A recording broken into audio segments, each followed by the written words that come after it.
Oh, good evening, friends. What is up? What is up, RV Winkle? Two Hit Good, Satellite Sun, Sacrificial Toast. Hi, everybody. Happy Thursday. I do hope you're doing well. It feels almost weird to break into this like this because the music is so sedate right now. I'm not even sure y'all can hear it.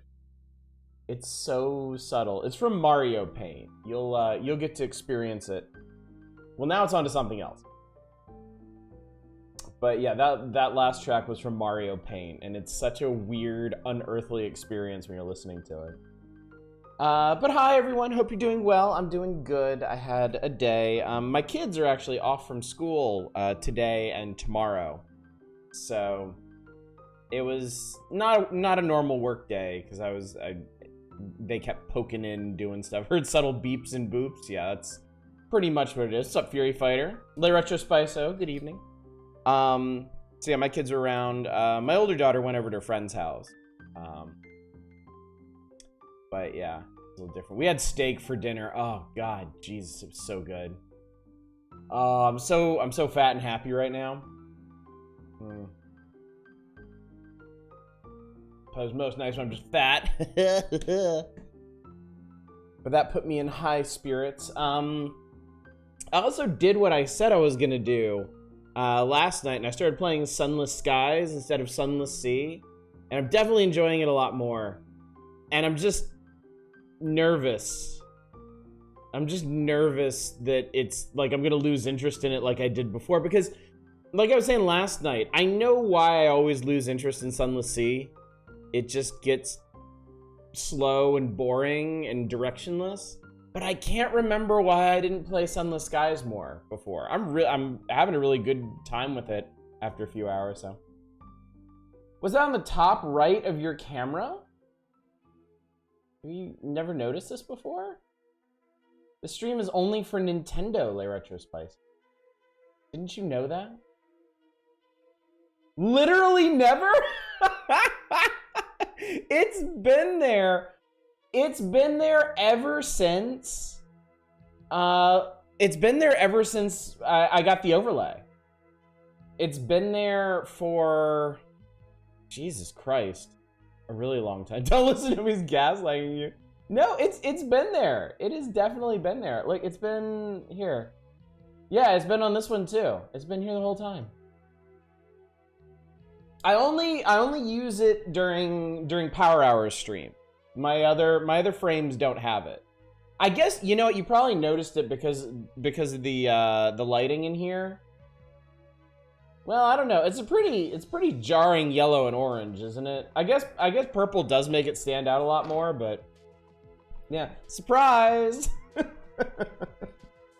That was an idea from our channel artist way back when he was working on the overlays, and I was like, yes, that's perfect. It's not you, Oddish, it's me. Look, I'm giving you some outs here, okay? Dark blue purple is a nice contrast, the only 4 flare. I was thinking about that actually. I always Y'all know I'm not exactly the best graphic designer in the world, but I do try. I do try to think about color combinations and layouts and stuff. So even if I don't get it right most of the time, so I have literally no perceptions. That's okay. You're on a stream now. Everything will be fed to you. Everything will just be handed out. So speaking of handing out, let's go through the reminders I have for you, so we can get to this delicious, delicious magazine, and y'all can watch M. Bison beat the absolute shit out of me. All right, the big one, the most important one. Tonight is the last night to submit games for the wheel, which is happening tomorrow night. We're doing an itch.io wheel. Your job, if you haven't yet, is to go on itch.io, find something that's $5 or less. A lot of you have picked free stuff, and I appreciate that, but also feel no obligation to do that. Okay? When I say $5 or less, I mean it. We got budget. We're doing real good lately. Mainly because I'm playing a lot of weird old stuff, and it's not very expensive to get a hold of. But yes, pick something. Submit it for the wheel tomorrow. Tomorrow night, we'll go through all of our options. We'll put them all on the eponymous wheel. We'll spin it thrice. We'll play those 3 games, and then whichever one's the most entertaining will win that person channel VIP badge. Or Deathmark. If you already have a badge or a mod, or for whatever reason can't have a badge like that. Okay, so that's reminder number 1. Reminder number 2, we are voting for the next big game that we are going to play, starting on Monday, and that vote ends tomorrow night. It ends at the end of the wheel. So we have 6 delectable options to choose from using Dragon Coins. You may vote for as many of them as you want. All I ask is 1 vote per game, please. It is still quite a spicy vote, I might add. If you've been holding out for the tail end of the voting period, your vote could make a significant difference here. The show's free. It's something I wanted a chance before for a while anyway. Your financial well-being was not considered. Oh, good. Yes. I don't think about the money, chat. Never think about the money. We're here to have a good time, not balance our checkbook.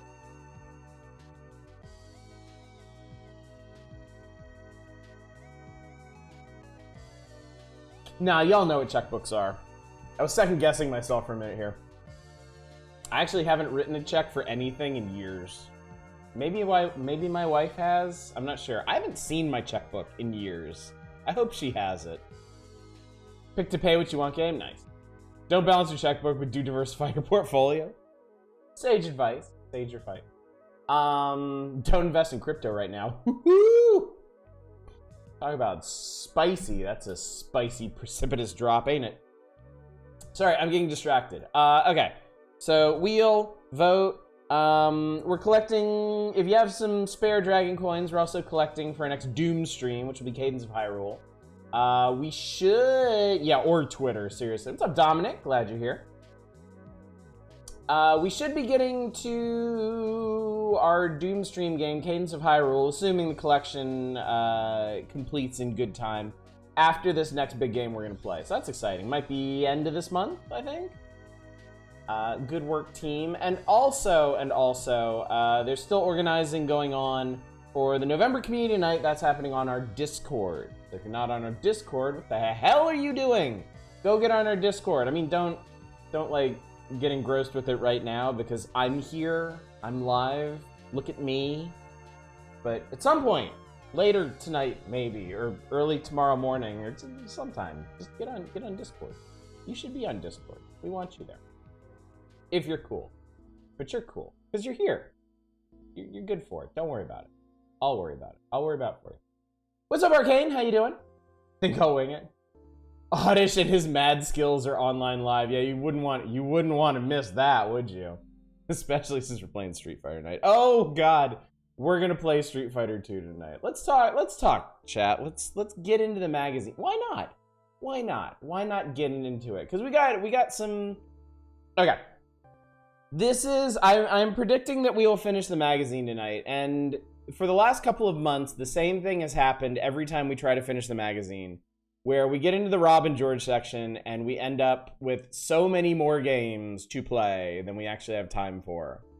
And those final nights always go like super long. So you know what? Let's get into it. Let's do Street Fighter, and then whatever the hell game is after this, and then we can just drown ourselves. We can utterly submerge ourselves in the Iker of Robin George. What's up, Zem? How you doing? Write something really short and sweet and come back. Got advertised Guile to appear the Americans. That's one of the interesting things about this, because I mean, this was, I think in general, this was people's first exposure to the Street Fighter series. I don't think Street Fighter 1 was really widely known at the time. Iker? Yeah, that figures, because I've never said it like that, so. Makes sense that I'm wrong. I think when they were originally marketing Street Fighter 2 here, I think they were pushing Guile as the main character.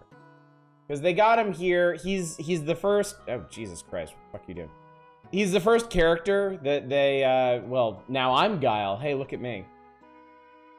He's actually, the two Americans, Guile and Ken, are the first two that they show off there, so...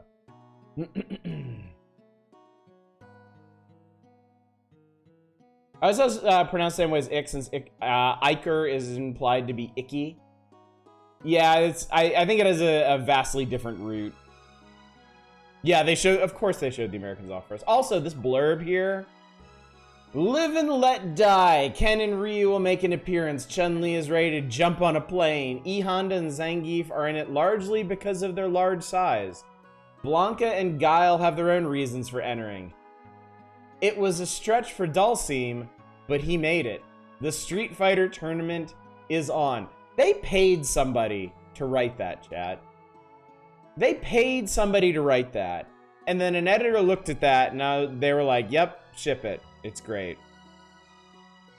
This is what we're leading with. A global battle. 8 of the world's best fighters have been accepted in the legendary Street Fighter competition by Capcom USA. They will go head-to-head against each other, plus 4 other martial arts masters. The anticipation for this event is running extremely high.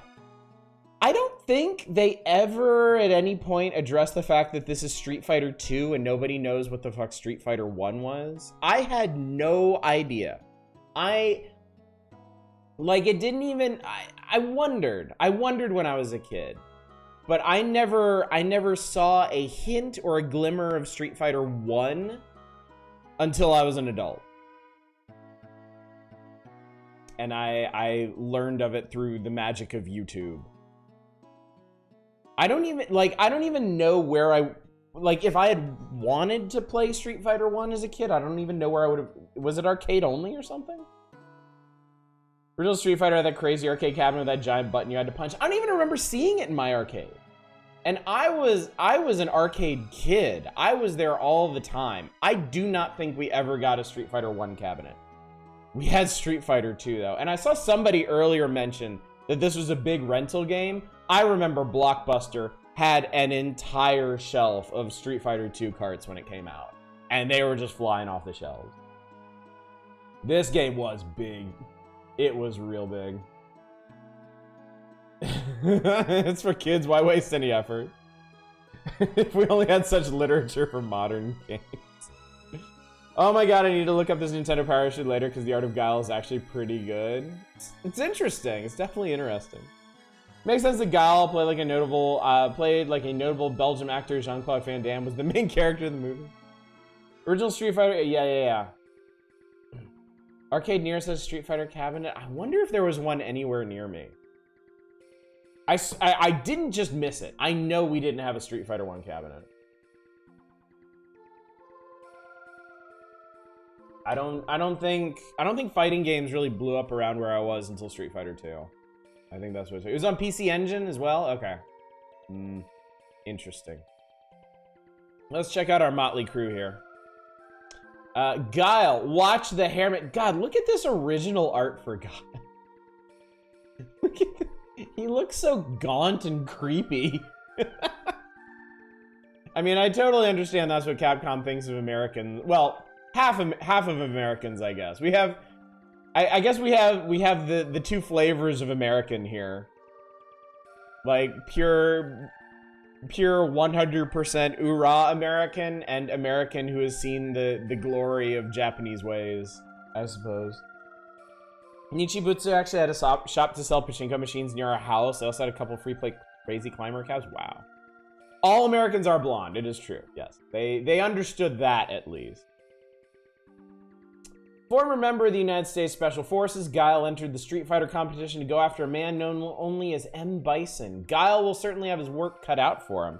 However, with his combination of Special Forces fighting techniques and Southern street smarts, Guile may have just what it takes to reach M. Bison, the final fighter. It appears that Guile is taking his weight training very seriously. He's extremely buffed up. Southern street smart. His essential stats here only list his birth date, his measurements, and his blood type. Guile with that Japanese motorbike gangster haircut, yeah. I love how they claim Guile's design was inspired by Polnareff, but he clearly looks almost exactly like Stohan. All that to go after a boxer? I know, right? Well, maybe he's evading taxes.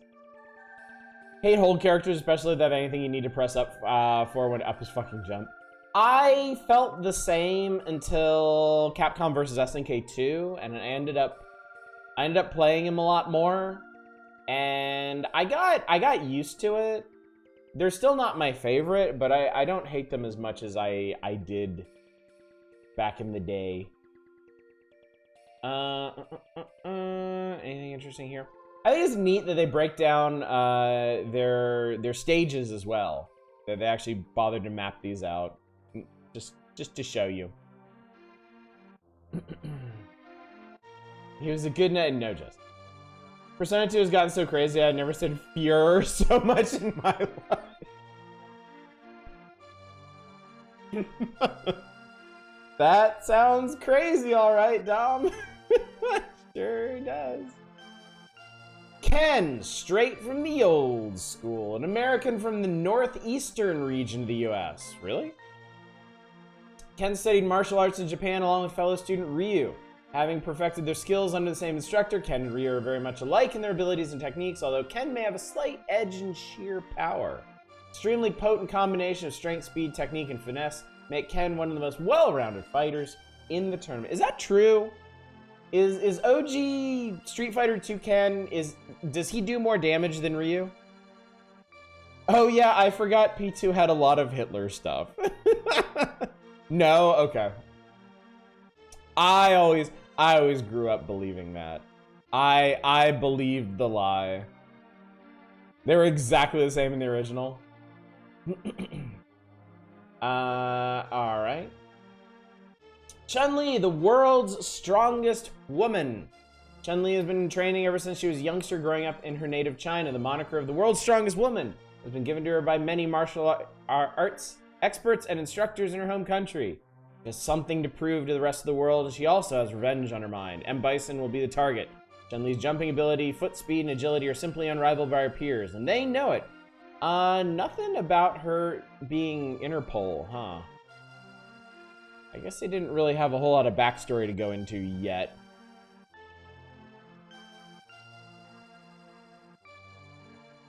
I thought so. I think Super Turbo is when they made the Ken the faster one and Ryu the stronger one. Oh, so if it is true, it's actually the opposite, huh? As Hitler, but in the localization, they just call him Fuhrer and also give him sunglasses. If he has sunglasses, it could be anyone. Oh my god. That's something. This is actually gonna be interesting. I haven't played original vanilla Street Fighter 2 in so long that I'm probably gonna assume a lot of these characters have a bunch of abilities that they don't. Like, Chun-Li doesn't have a fireball in this one, right? Zangief give him the rock eyebrow? Oh, Jesus Christ, he is. May I ask why Hitler is in the Persona world? I think that's an excellent question, Arcane. I think that's something that should be answered.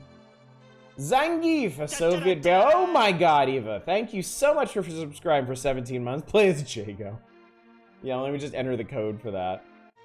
A Soviet bear wrestler. Zangief is power personified. This hulking Soviet has never met a grizzly bear which he couldn't defeat. in a wrestling match. His many scars are a visible testament to multiple meetings with the ferocious beasts. Zangief's speed doesn't even come close to matching his strength. He's very slow. However, the nature of street fighting requires a competitor to be near their opponent, so Zangief's not too worried. I remember back in high school, when I was getting into fighting games, my roommate busted out an original copy of Street Fighter 2 on Super Nintendo we were playing. And we ended up doing Zangief versus Dhalsim. No. Oh god, no, I remember now. It was our senior year, and we made friends with one of the juniors who was into fighting games. And my roommate in high school played a lot of fighting games. He was a big contributor in getting me into it. And he thought he was hot shit. He was he had a bit of a chip on his shoulder. And we busted out original Street Fighter 2 one night, me, him, and this junior. And they were playing, and my roommate could not beat this guy. He was getting so frustrated. He could not beat him. And finally, he was like, okay. I'm gonna pick Dhalsim. You take Zangief. And the dude was like, fine. And they went into the match, and this junior's timing was so good, he could punch Dhalsim in his extended limbs and won. My roommate was so fucking mad. I think he didn't talk to him for like a day or two. Arino chose Dhalsim to get good at. Oh, Jesus. Was the other guy spamming where they were really good? No, this junior I'm talking about, he taught me the fundamentals of fighting games. He was really, really good. He's also the one that introduced me to Marvel vs. Capcom 2. So he showed me the light of absolute gonzo fighting. My roommate got me into Tekken. But this junior guy, he got me into Marvel vs. Capcom 2 and Capcom vs. SNK. And that man's name was Albert Einstein. But yeah, I will always remember that. Was so funny. Ryu, a very well-rounded. Look at his little baby face. He's so cute here. Oh my god. Marvel vs. Capcom 2 is so difficult. I never got the hang of it. Oh god, I love that game so much. I love it so much. It's hard to get into. It definitely is hard to get into, but man, once you get the flow of that game, oh, it's so good. It's so good. And this old Street Fighter character art, I mean, I like it, but at the same time, like, I think everything I've seen for like Street Fighter 6 looks really, really good. I feel like Capcom definitely had a misstep during Street Fighter 5. Like, I never thought the characters or anything in that game looked particularly good. They looked weird and clay-like. But I think 6 looks really good to me now. And they mostly had a good track record. I mean, all the Street Fighter 2s had really good art. Street Fighter 3 looks amazing. That game looks fantastic. And then Street Fighter, I remember being impressed with how Street Fighter 4 looked when it came out. So I guess the mainline game, Street Fighter 5 was the only one that I really didn't think lived up to expectations there. Like Yar Kung Fu. I had Yar Kung Fu for my... Street Fighter 5 had what I like to call a messy relationship with the...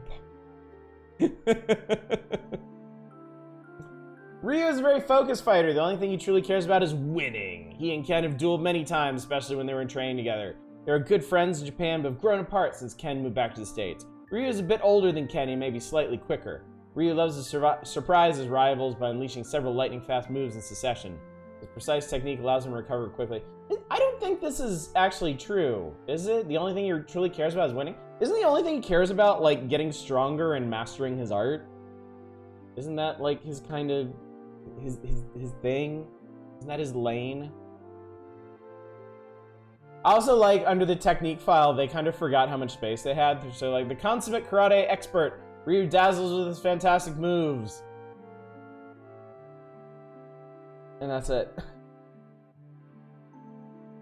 I think you just reworded the same concept. No, because if the only thing you care about is winning, like, then I see those as two different things, because if you only care about winning, you're going to focus on whatever will win you the match, whether it be your technique or like just spamming low kick. Yeah.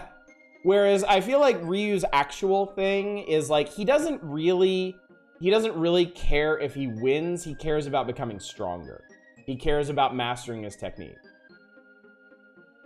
Yeah. Ryu isn't amoral. I think that's an important detail here. When I hear somebody only cares about winning, I hear like, you know, like Disney villain or something, you know? Focus on winning is Cobra Kai. Yeah, he's a proud warrior. He's a driven warrior. Yes, skill. And then there's E Honda, sumo wrestler extraordinaire. Does the E stand for enormous? Quite possibly. Wow, they didn't even know his first name in this. E Honda is the heftiest competitor in the Street Fighter competition. His hulking body is both an asset and a hindrance. He can withstand a lot of abuse, but is slow of foot. E Honda is what all Japanese sumo wrestlers aspire to be, the best. He thinks that it's only natural for a sumo wrestler to become the world's greatest fighter. This watered-down theory may be the result of taking too many hot baths. Okay. Like, is it really? No, it's not. Fucking no. Edmund. Edwardi. E stands for A. Spam that punch.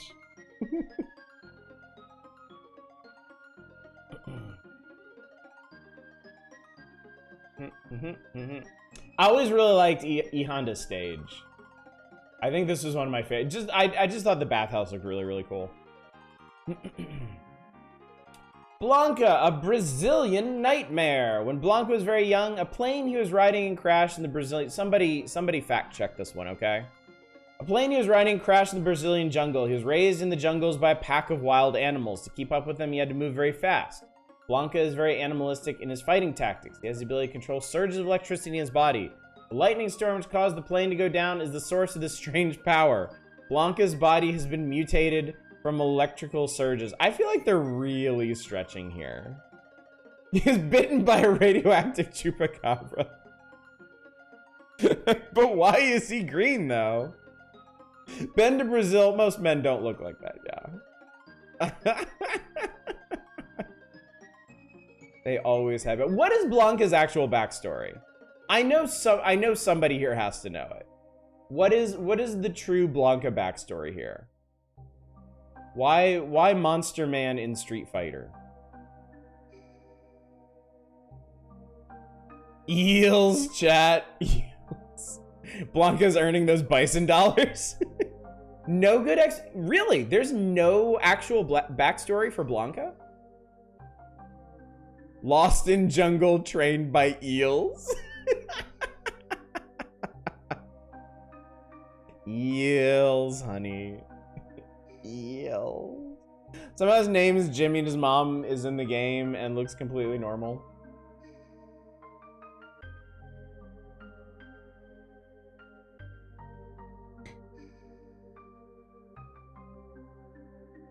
You know, worst thing about Rio de Janeiro, you have to be a Brazilian. Hate to make green beans as a kid.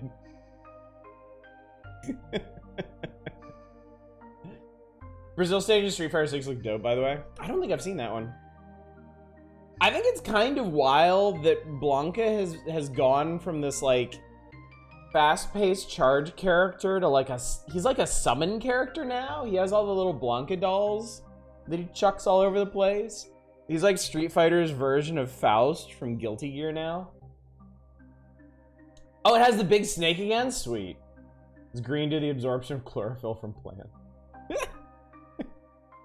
And then there's Dhalsim. They really skimped on Dhalsim here. In his battles, Dhalsim relies on a combination of intense meditation and intense indigestion caused by overdosing on his favorite food seasoning, curry. That's it.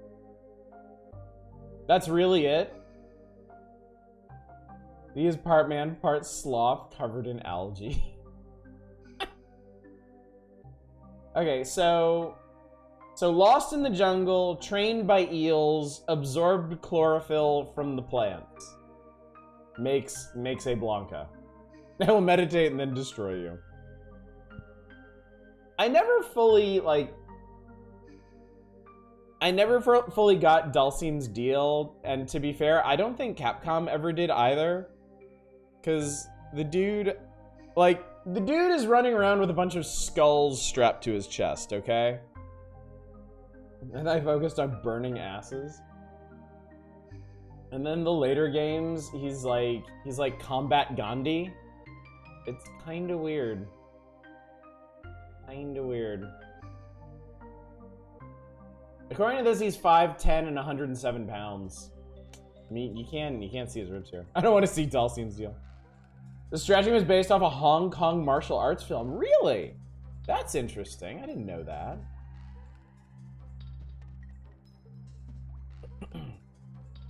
It's such a... Street Fighter's always had such a weird cast of characters.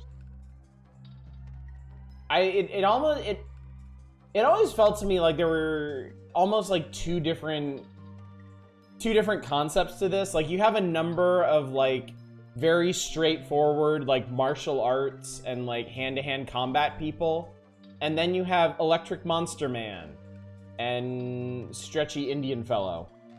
His design is Molaram. Blanc was your main back in the day. It was so cheap. Combat Gandhi makes me want a Sid Meier's Civ fighting game spin-off. Fighting game with like IRL world leaders as a roster. That'd be great. I would totally be down for that. Has to be a thing. I mean, there's that one, what was it? Fight of Gods or whatever. That janky ass indie one where it's like you can fight as like Jesus or Buddha or Santa Claus and stuff like that. There should be one where it's just world leaders beating the shit out of each other. Although knowing the internet, Hitler's probably the protagonist. Could you get away with that legally?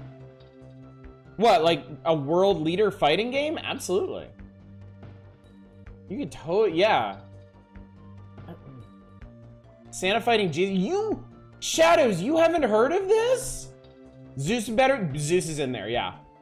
There's a fighter where you play as different authors. Oh, that rules. Somebody link it. Wait, isn't it on Steam? Wait a tick. Hang on. I think it's on Steam. Isn't it like Fight of Gods or something? Yep, Fight of Gods. It is called Fight of Gods. They keep adding dudes to it too. Who all is in this? Here we go. I got you, chat. It's on Steam. It's $15. There's a screenshot of Buddha punching Jesus in the face.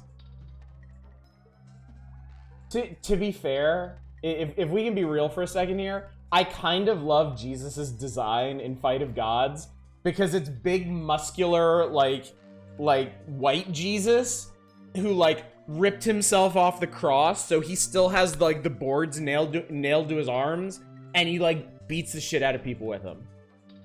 It looks like Kusoge was designed by people who love fighting games, as well designed. Oh my god. PM Collector Boy, not only was there a Les Mis fighting game, I think we actually streamed that one night. I think we did a long time ago. We did a night of like super weird ass fighting games, and we did the Les Mis game, if I remember correctly.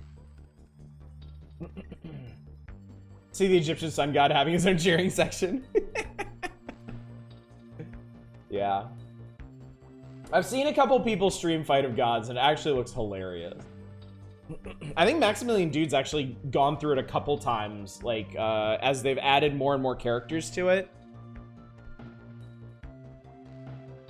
Arm Joe, yeah, that's it. Arm Joe is actually really fun. There's I forget which character it is, but there's a character who like just summons somebody else to beat the shit out of everybody for you. It was really funny. It has rollback. That's incredible. I have a friend who's super into fighting games and on the slightly religious side, and I see him kind of adoring this shit. The Japanese name of Les Mis is Amujo. Oh, Valjean's daughter. Okay, cool. Yeah, I remember that being really fun. Already better than Street Fighter V. Oh my god. Alright, the Street Fighting Elite. When you've taken your chosen character through the first 7 fighters and proven your fighting skills, you'll be confronted with a new challenge. Street Fighter tournament continues. Balrog, Vega, and Sagat will appear on the map screen. They're the street fighting elite of the world. They all have the ability to thrash your fighter. Don't let it happen. Okay. So if you were ever, if there's ever any doubt that Balrog, or in Japanese, M. Bison, was supposed to be Mike Tyson, I mean, come on. Fucking, come on. There's Vega, that fucking weirdo, Sagat. Sagat was a former Street Fighter champion, but Ryu put an end to his reign. It was an impressive victory for Ryu. The most memorable Shoryuken Ryu ever executed left Sagat with a scarred chest. This time, Sagat has vowed to get revenge against Ryu and all other challengers. His Tiger Uppercut is said to be more powerful than a Shoryuken. Is it? I remember he's a big old dickhead in this game. Forever in awe of Balrog's hairline. They made Fight of Animals, I remember that. Was the game that was a meme among my furry friends for having a hilariously swole anime boy beluga whale? Yeah, it's supposed to be, like, in Japanese still. This is M. Bison. This is Balrog, and then Bison is Vega. That always weirds me. Oh my god, look at these faces. Dude, look at these faces under versus mode. Dude, look at this. Some of these are fucking horrifying. Like, what is this face that Guile is making? I don't think humans can actually make this face. Like, is that it? Was that the night you played Them's Fighting Herds? It might have been. I think it might have been. Zoom in. Will do. Will do. There we go. Ken is crying in despair. Fucking Dhalsim lost all his teeth.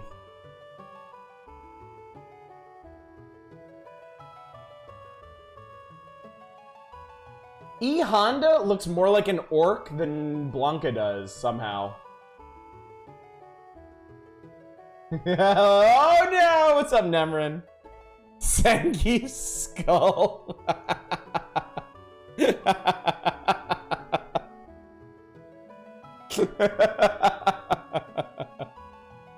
Not much has changed since reverse. Chun-Li is the only remotely normal looking person here. Ken looks like Nature Boy Ric Flair. Like mid-woo. E. Honda should be an emote. I just see the G.I. Joe Street Fighter 2 ad because, oh my god, I don't remember. I don't remember if I have.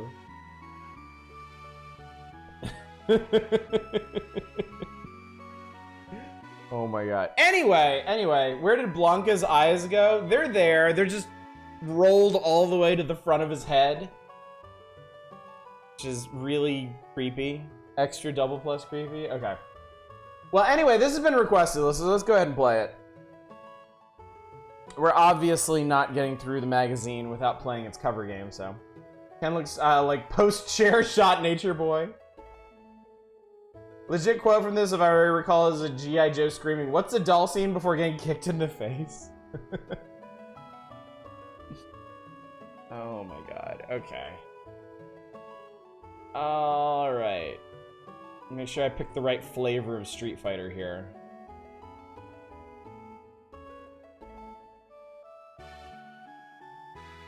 Alright.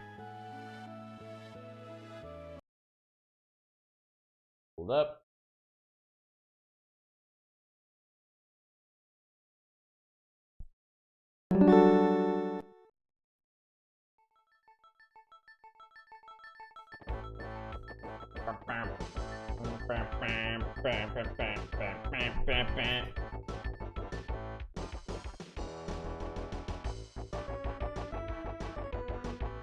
Play the video game. What is... Hang on. What is the cursor here?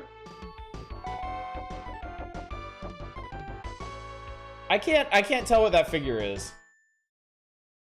SNES Capcom logo, that's Soul. Cause I thought it was something specific to UN Squadron. That's a ship from one of Capcom's shmups. It's a mech robot. No, that's what I'm saying. I recognize it from UN Squadron. I thought it was specific to UN Squadron. I didn't realize they used it in more games than that. I always wondered since you were a kid. Alright. Show me the options. Alright. They reused a few sprites for this game. It largely is specific to UN Squadron. Yeah. Yeah. I'm just wondering why it shows. I want to know what it is, because I'm wondering why it shows up here. Let's see here. The buttons. It's been a while since I did this. Oh, they put the heavies on the top. Okay. Because, right, it's a 6-button game. Oh god, why did I do that? No. Wait, do I want to do that? I'm not sure. Reset and do it. Why?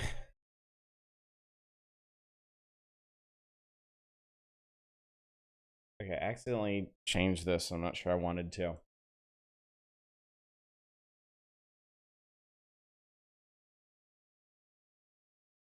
Okay, I guess that's what I want. The special code. Okay, let's do that later or something. Allows for championship mode. I just want to play the video game, okay? Let me play the video game and then we can explore all the weird secrets, alright? Alright. More importantly, who should I play?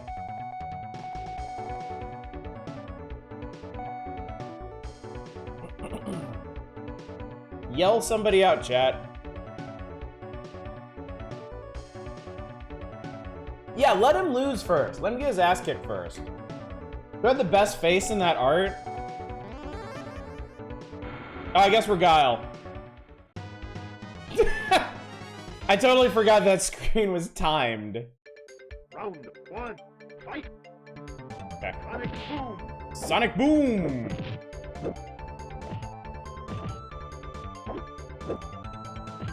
Sonic Boom! Oh god, I forgot the entire screen slows down when you do shit like that.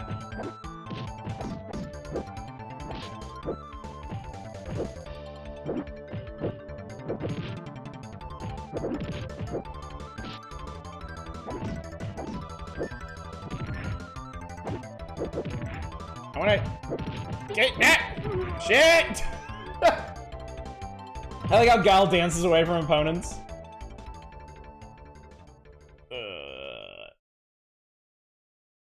Was there a bootleg version that lets you do infinite projectiles in the air?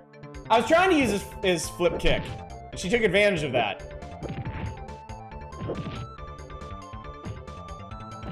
Sonic Boom!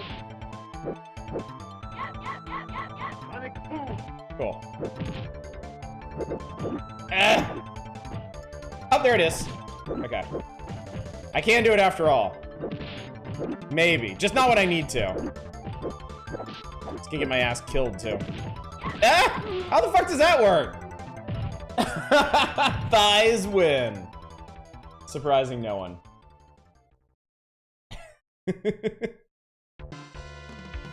There's no chance for you to beat me. Challenge someone else.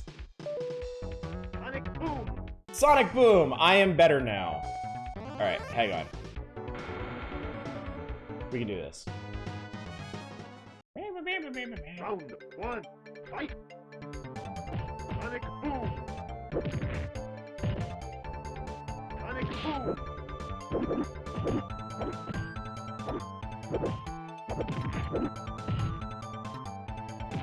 Haha, I can do it. Sonic Boom!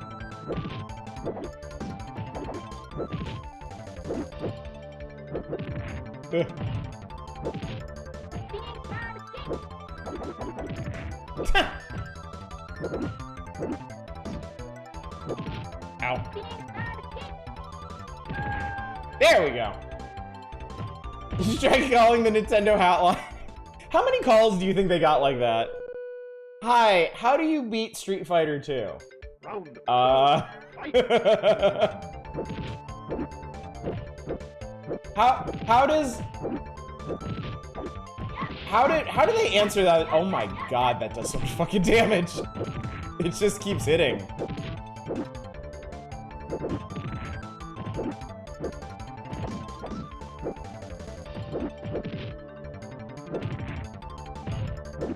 Ah! Yeah. Oh god! Oh my god, for decades I was convinced she said spinning star kick. Get good, kid, that'll be $6. Round 3 fight. Stuck out a limb and got punished. Sonic boom. Ow. Ow. Can I just...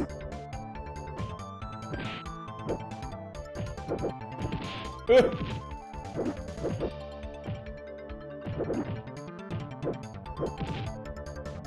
boom. Sonic boom. She almost landed on that.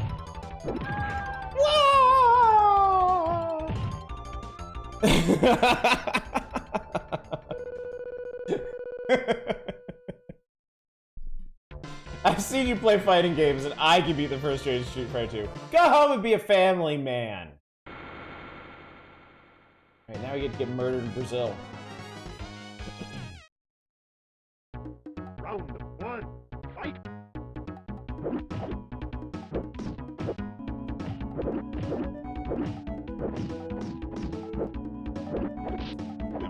Sonic boom. Ow. Oh, he's eating my head! Oh my god, blood actually comes out. That's pretty wild. That's pretty great. They said go home and be a family man to the one female character in this game.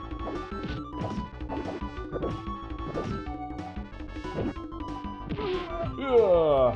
Pro tip, try blocking when Blanca attacks. He's so happy when he wins, too. Oh yeah, you need to hit him. Round 2 fight. Sorry, I was distracted by that incredibly happy snake in the tree. He looks so funny when he's walking forward, too.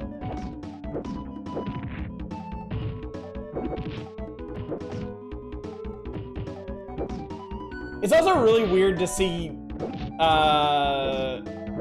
Guile do a flash kick completely silently. Cool.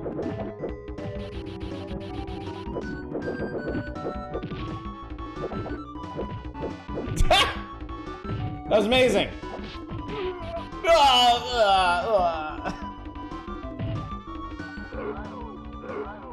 Pro tip: try not talking your knowledge of Street Fighter 2 up before losing at Street Fighter 2. Who would do that? Seeing you in action is a joke. Sonic boom. Too bad we won't see any win quotes of the big winner on the scene. Round 1 fight.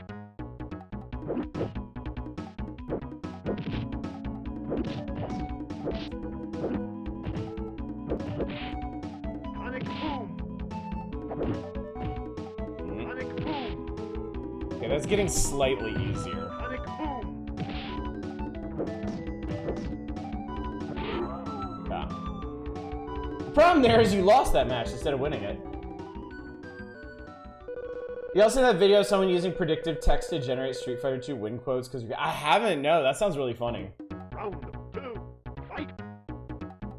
Sonic boom. Yep. Okay. That's fine. Sonic boom. Yep. Sonic boom. Sonic boom.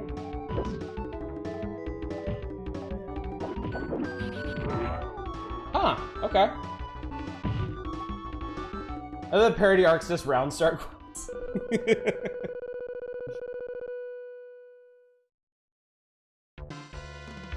Are you man enough to fight with me?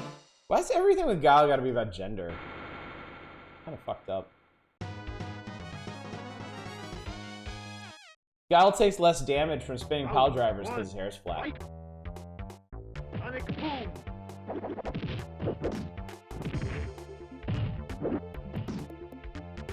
Sonic Boom.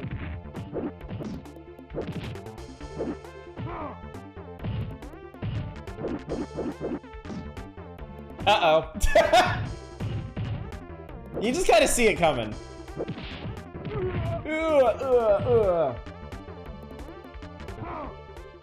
Ah!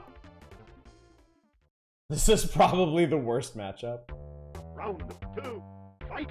I can think of one that's technically worse. Oh, hello. Oh. Sonic Boom. Weird watching an early fighter like this doesn't have any mechanics. I think if you haven't played one of these in a long time, you kind of forget how different they are from the modern ones.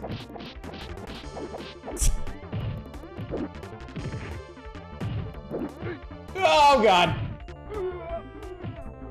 This game would be better if it were crank-based. I've only got that one joke. Well, you know what? If it works, if it ain't broke, don't fix it. My strength is much greater than yours. He looks so gross when he's beat up. Sonic Boom. Yep, just keep cranking it out.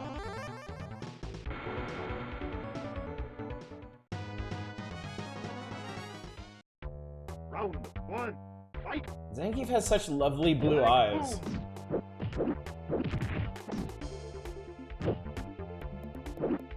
He looks like Ron Perlman when he's beat up.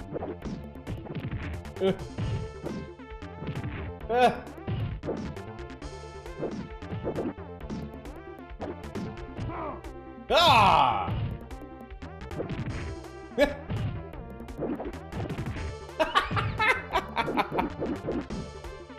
Wow, okay.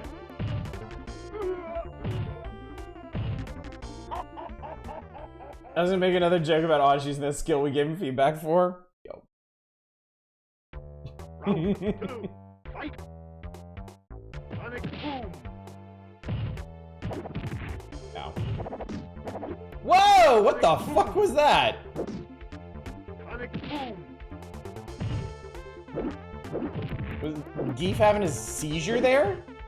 Sonic Boom. Ugh! Ugh. Ugh.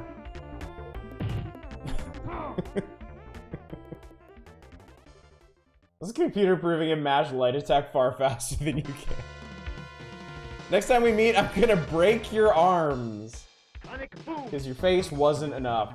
Russian knee kick dance that Zangief does in his ending is actually Slavic in origin before being adopted by the Baltic cultures. Interesting. Very interesting. Round 1. Fight.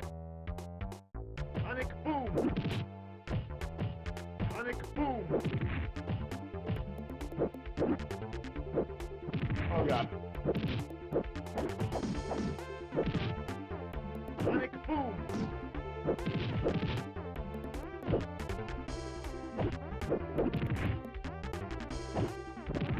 Ugh.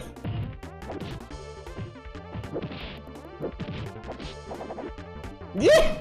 That was scary. Ah!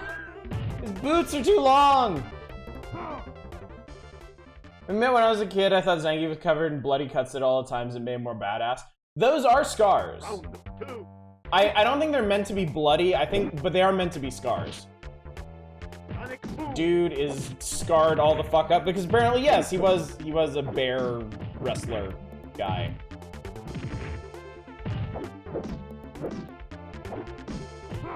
Ugh. That was the strong kick I did, so it was actually 2, and he just whooped right in there with his own boot.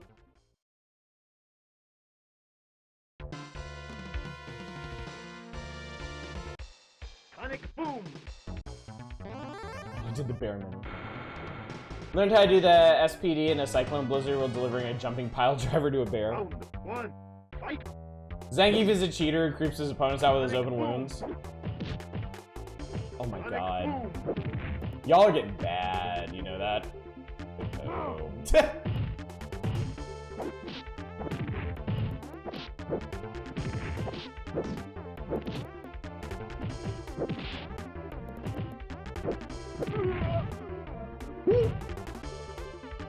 Looks him up in the Street Fighter wiki and I appreciate that at least one of his dislikes says bears that can't wrestle properly. Zangief has an absurd number of context-specific throws in vanilla Street Fighter 2. He's done several. He has done a lot.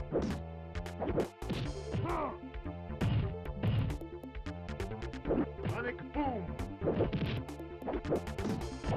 Oh god, I should stop doing that.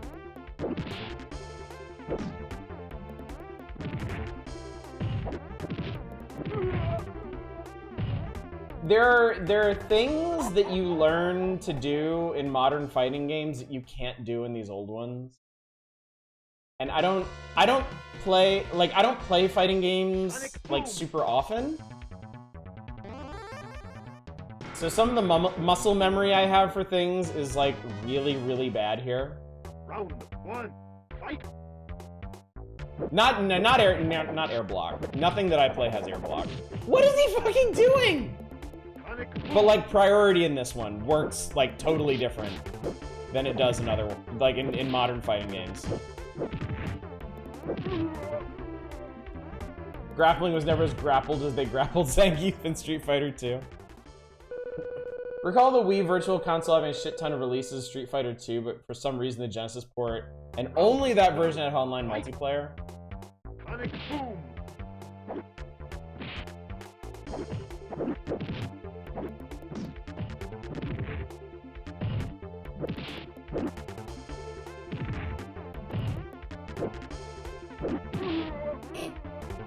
Yeah, priority in this one works really weird. Compared to modern ones, at least. Talking one throw for each medium and heavy input along with specific ones for directional inputs, including down forward.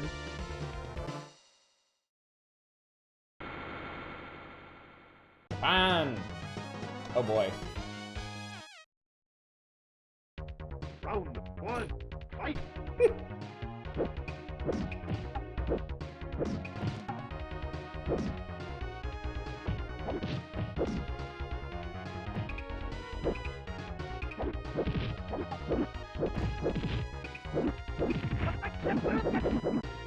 Sonic boom.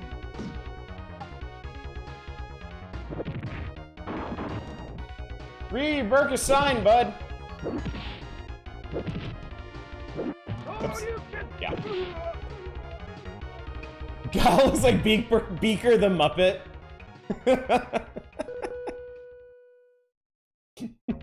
Round 2. Fight. Hadouken. Hey, there it is. I knew you had it in you. Somewhere. Hadouken. Sonic boom. Hadouken. Hadouken.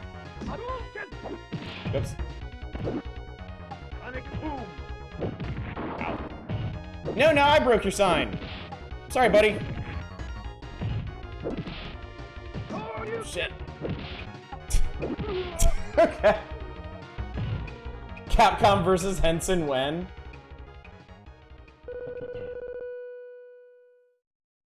Kyle versus Electric Teeth. Ryu doesn't actually look so different when he's beaten up, just swollen face.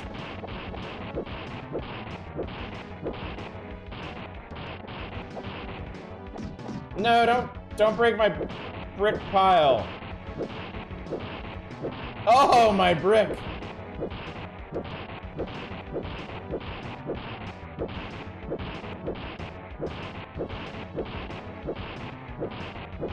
Those totally should have broken just from dropping. Aww. Oh, I'm humiliated. Defeated by a brick pile. I'm sure this will go extremely well. Round 1. Fight. Yeah, I got a good feeling about this. Sonic Boom.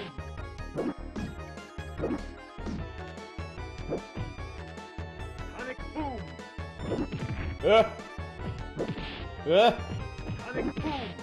Yoda fire. Oh. Yoda fire. Right, you can do that too. Sonic Boom. Yoda fire. Sonic Boom. Ow. Sonic Boom. Ah, you fucker! Boom. He was totally gonna land on that.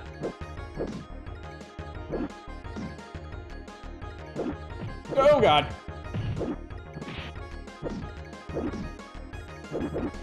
Oh, music going nuts. Ow! Sonic Boom. Okay. Too weak to break apart these. I love his victory dance too. It's so fun. Round. Stage has parallax, does it? Oh my god, it does! I didn't notice that. I've never noticed that before. Punch. Kick. What you doing, bud? Yoda fire. Yoda fire. Ow, what the fuck? Boom. Ah! Yoda fire. Sonic Boom. Sonic Boom. Yeah!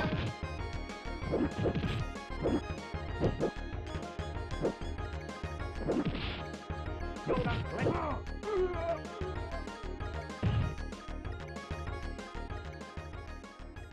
Glad your friend taught you how to play Street Fighter 2. I hate to see you bumble through no skill whatsoever.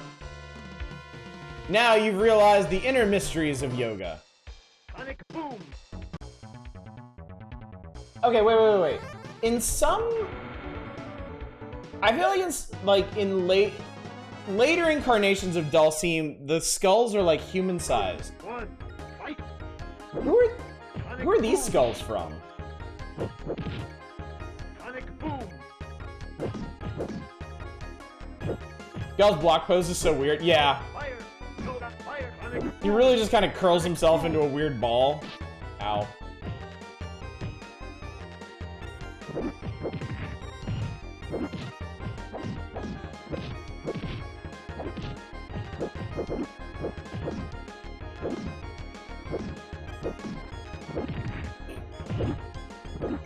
Whoa, what the fuck? Sonic Boom. Originally, the narrative was the skulls were the babies who died in his village. Oh, Jesus. I've never remembered Dhalsim with his human-sized skulls around his neck. I think in the Capcom versus SNK games he did. Yoda flame. And I think those sprites were taken from the other Versus games, like Marvel vs. Capcom. So I think during that whole period they were human-sized skulls, Sonic Boom. as opposed to, you know, baby skulls. Ow. Sonic Boom. Ah! Wow, what a fucker you are. Only exposure to an Indian before the game was a white guy from Short Sword. Oh god. Oh god. Fisher Price.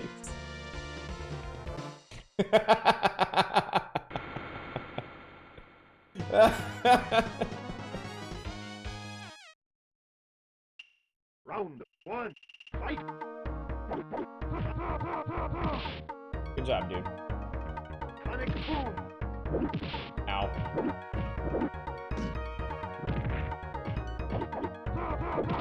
Okay. That could have gone worse, I guess. Ah! I don't want to be in the corner with you. I don't want to be in the corner with you. Let's go. Sonic Boom.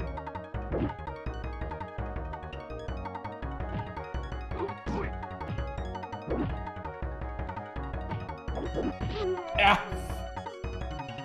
I think E Honda's probably the weakest character in this game. Oh, I like the animated tiles in the background. Round two.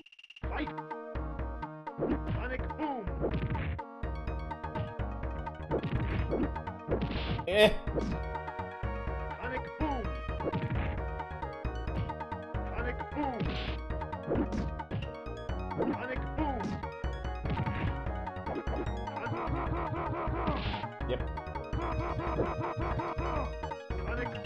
that again? Because the audio quality was so low in this, I thought Honda was saying "oofoy." Like it was a struggle just to move him around. Ah! That was weird. Oh! Ow. Ah! That's so weird. How all those hurt boxes just go through each other there.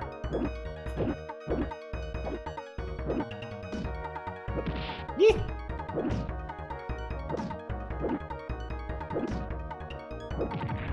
Oh no.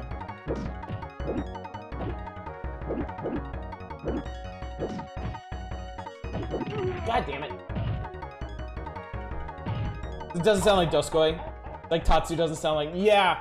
It took me years to understand like what they were saying when they do Tatsu. It's natural for a sumo wrestler to become the world's strongest. Yeah, but you don't have infinite continuous is the thing. Round 1, fight! Sonic boom!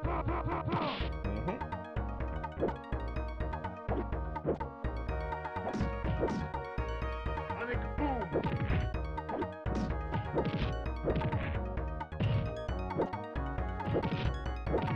Yeah.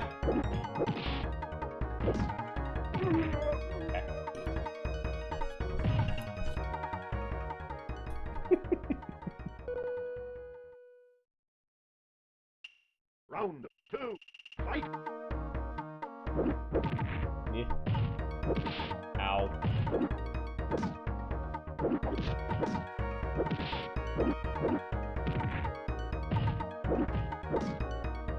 Sonic boom!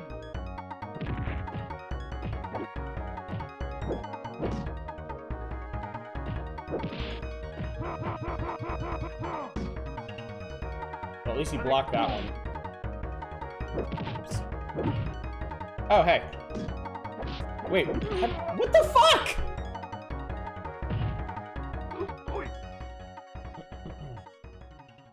Doesn't get the my spin move makes me immune to projectiles until a later generation. Round 3, fight!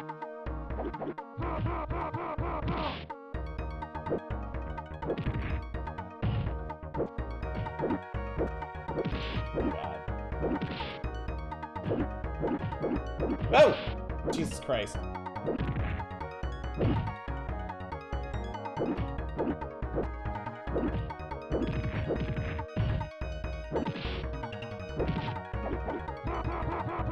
Sonic boom! The Honda's bathroom ball coming to life scared. It scared you as a kid? I always loved it. I thought it was so funny.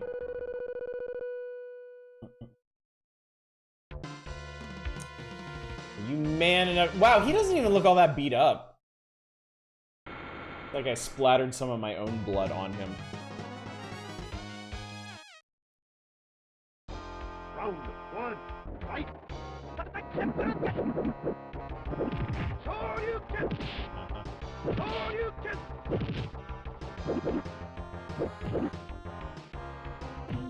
Sonic boom! Sonic boom! He didn't go through the barrels. I wanted him to go through the barrels. Sonic. This is the song you remember?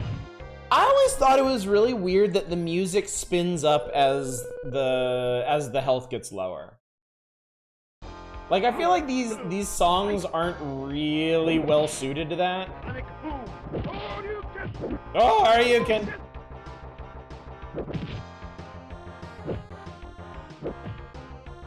First time doing this. Shoryuken! Oh, you can. It would not go barefoot anywhere in the U.S. Shoryuken! Shoryuken! Oops. Shoryuken! So it turns out Ken and Ryu like jump-ins in this game a little too much. Song's very similar to the song from Top Gun. Same composer also did some great work with the Live Alive soundtrack. There's even a section heavily based off of Street Fighter 2. Oh boy.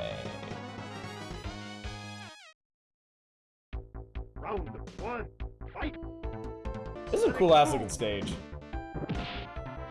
Sonic Boom. Boy.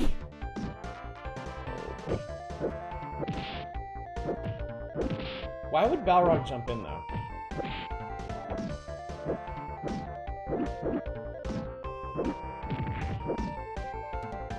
Oh shit. Ah, ah.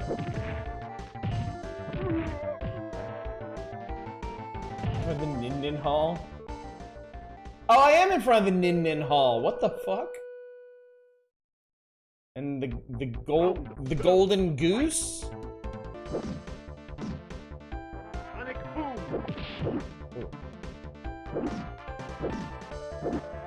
Ribbit. Oh god. He's pissed about that last round. Ah, shirt insufficient. Round 3. Fight. Sonic Boom. Oh, that's cool.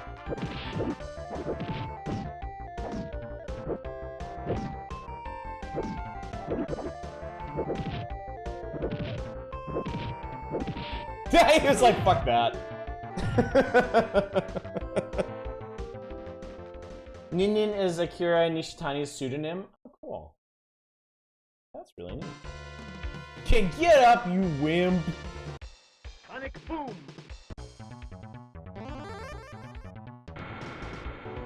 Yeah, I didn't know that either. That's really cool.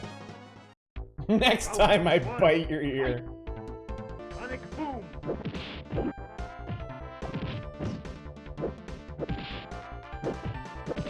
Ow. Ow. Ha!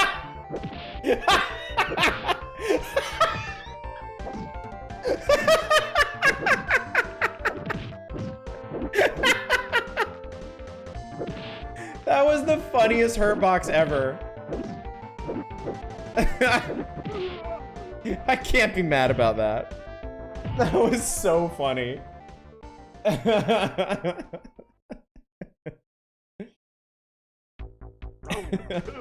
Fight.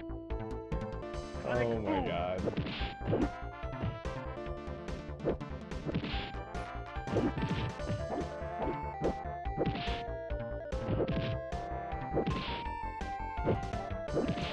Buddy.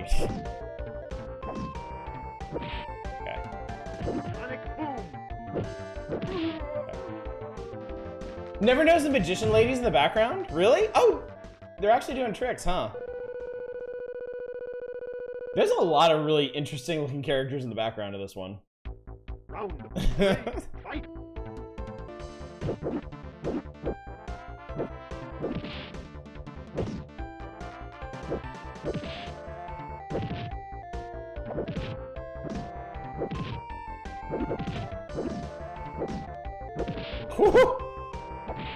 Yangi! Okay, never mind. There are also several pimps. Forget if the guys in the middle react in this game. I know in one version, one guy is throwing confetti and the other one cries. Don't tell him to go and be a family man. Car! Wait, am I supposed to be over here? Car's made of ice.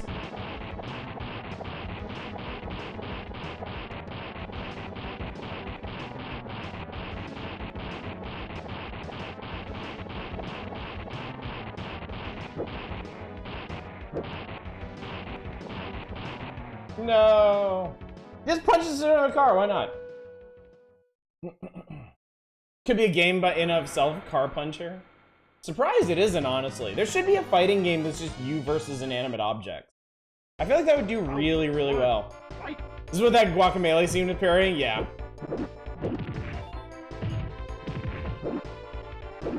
Oh, hi. Fuck.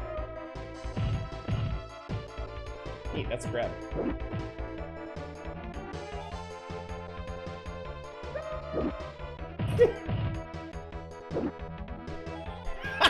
You really like doing that, huh?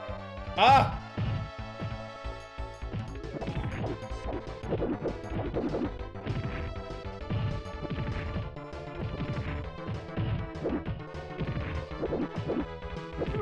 Oh, come on, man. Is there a Sega fighter where the car from Daytona, USA is a character? Oh, really? Round 2, fight! Yeah.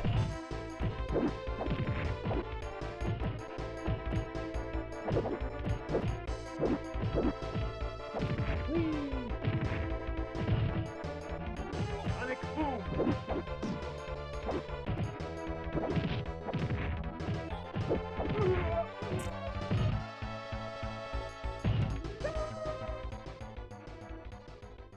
Hey, come on, Oddish. How could you lose to Vega? Handsome... Chat. Handsome fighters never lose. Sonic Boom! Obviously. Chat knew that going in. Round 1, fight! Sonic Boom! Sonic Boom!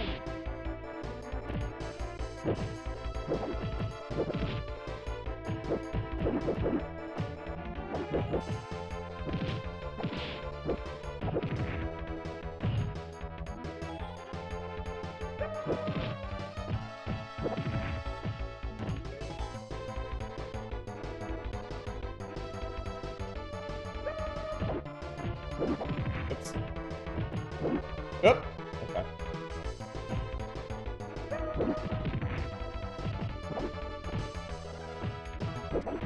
Oh boy. Okay.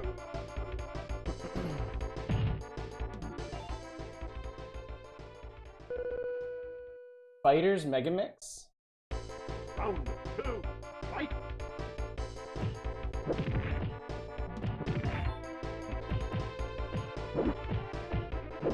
Yep. Okay. Aha. Aha. Oh.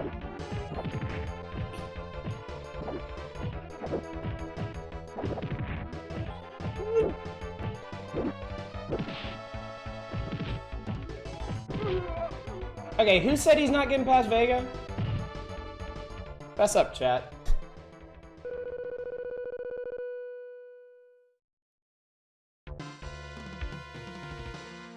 Oh god, I forgot how fucked up he looks when you beat him.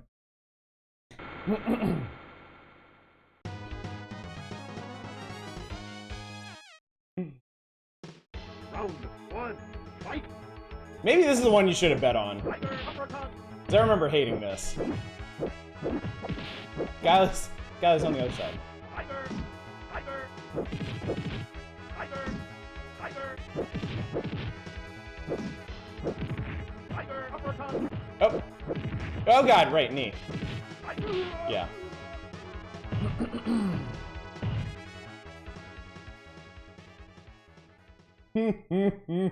I always liked his laughs. Round The sensible chuckle after the first round and just like the full jawed like ah ha ha ha after that. Tiger! Other side. Oh god. No, I don't. Ah! Tiger! Tiger! Tiger! Tiger! Tiger? Tiger? Tiger? Round 3, fight! Ow. His legs are so long! Uppercut! Oh shit, that was too soon. Oh, right. Tiger! Tiger! Tiger! His uppercut is so cool because, yeah, his uppercut is so cool because it starts so low. It feels like he's materializing out of the ground to just like smash you in the taint. Iger, Iger.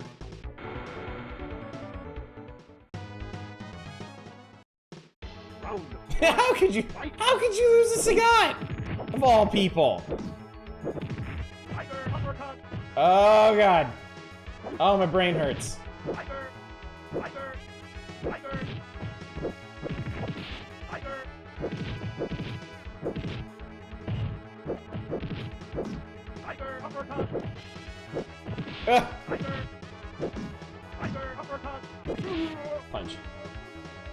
That's a fucking stack chin.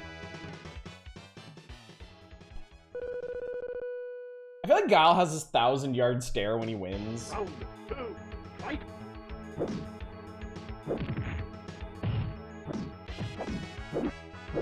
Tiger uppercut!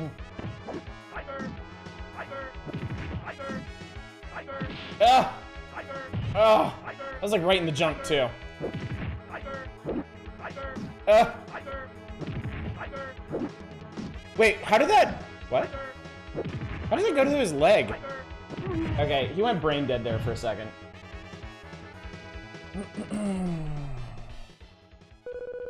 Some normal characters like Fighting Vipers and Virtua Fighter 2 cast. Oh god, he's bleeding from everywhere. Jesus! Bison looks like a demon! So you can please come back, I miss you. Round 1, fight! Whoa. Ow. Ow. Okay. Ah yes. Ah yes. Ah yes. Ah yes.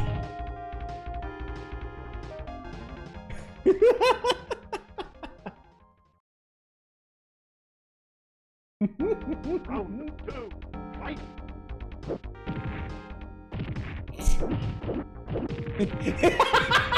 I'm sorry, just it's challenge.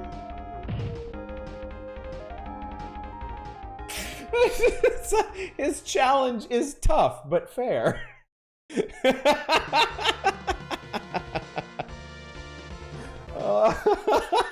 boom! Oh my god, yeah, Raul Julia just kicked my ass. You know what, I can live with that. One person I would let kick my ass is Raul Julia. Come on, how can you lose them bites? Fight!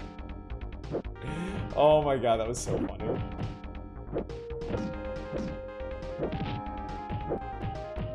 Wee, wee, wee. Oh, good. Yes, good. Yes, this is good. Oh yeah, that's super good.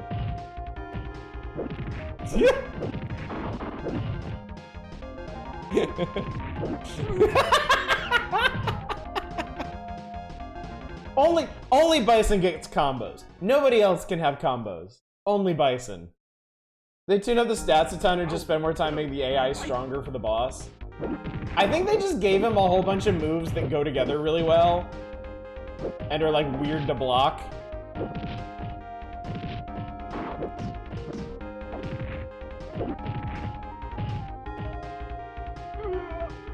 Still not as BS as the final boss of King of Fighters?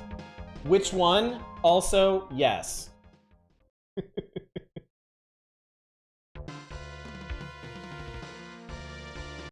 Sonic boom!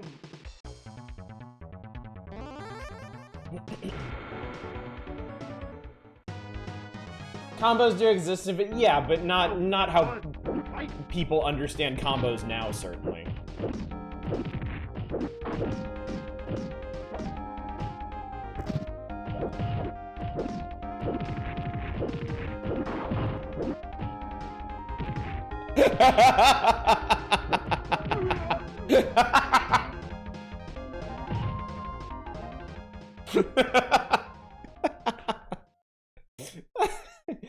I think you should die now. Round 2, fight! His teeth are tan? I didn't notice that.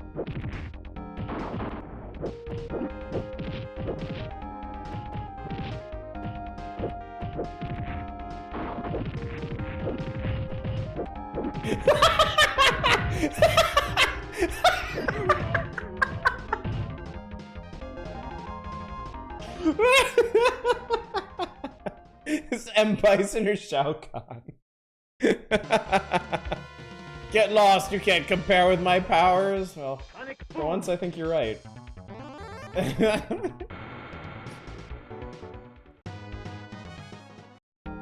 Round 1, fight!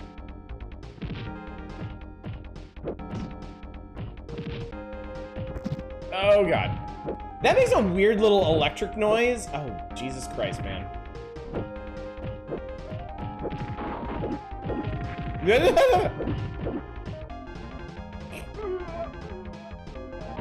Pretty sure Bison's based off of Yasunori Kato? Hmm. Round 2. Fight!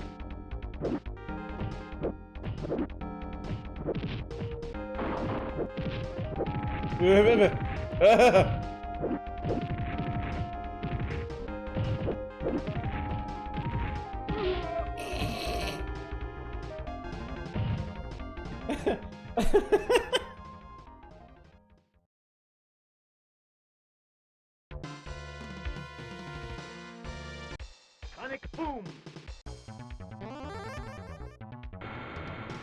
Meow.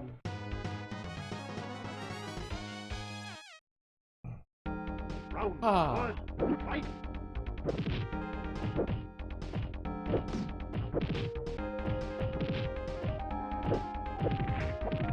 Oh god. Oh god! Oh god, I'm sorry! I didn't mean to hit you! Oh, fuck off. No! A very cleverly designed boss. If you are on the ground, he will fuck you up. If you jump, he'll fuck you up. Round 2. Fight!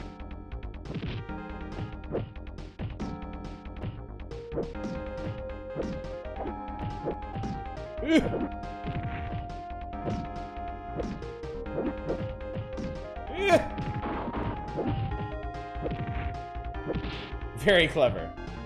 Clever girl. Oh god! Oh god!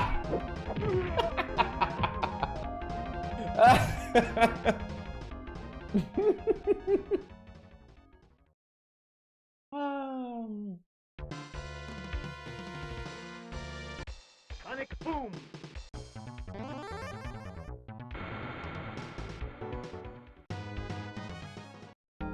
Round 1. Fight! If you stopped hitting him, he'd stop hurting you? Yeah, that makes sense. Good point. Oh god. Oh god. I didn't hit him! Still hurt. Round 2. Fight! Ow. Ow. Why is his electricity tan, but when you catch on fire you turn blue? I don't get that. Next he's gonna beat up those kids in the background.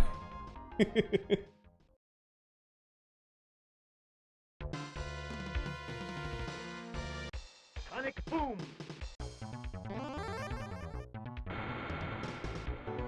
Ah yes, psycho power. Round 1. Fight! Sonic boom! Aha! Sonic boom! Ow. Whoa, he did something I hadn't seen before. Sonic boom! I guess he decided he didn't need that one previously. Boom. Are you just gonna walk into those now?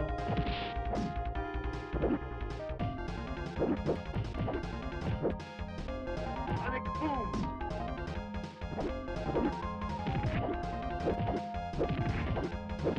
You can't, okay. Sonic boom!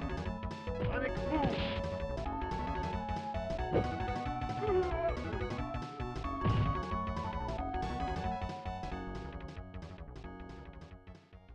He decided to be nice, but not that. Round 2. Fight! Sonic boom! Okay, nice time's over.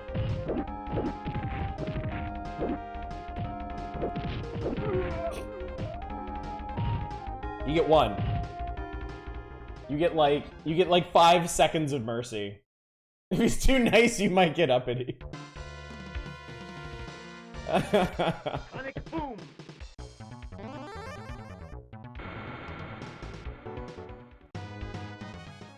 Help Can- me! I'm not gonna make it! How does the bot keep picking like the perfect sound clips for these?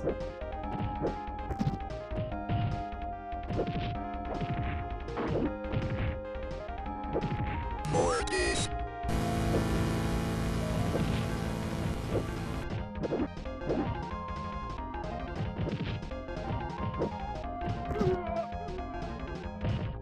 Really far behind. Yeah, just start stacking them. Just slam jam as many in there as you can get. Round 2, fight! Now.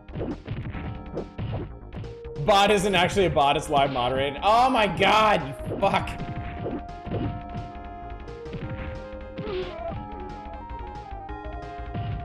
I got to do a few things during that round. It's just everything I did was wrong.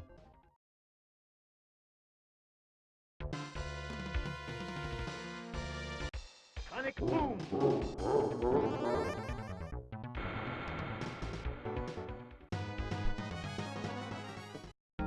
Round 1. So where are you at with this chat? Are you still enjoying the suffering, or have you reached stop, he's already dead?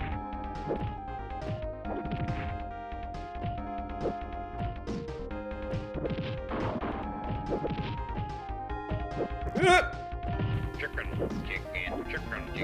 Ah! Oh my god. Yeah, okay. If we say stop, it's time for Robin George. Yes. Damned if you do, damned if you don't. Round 2. Maybe it's okay if you don't beat Street Fighter 2. I'm glad you think so, Nemrin.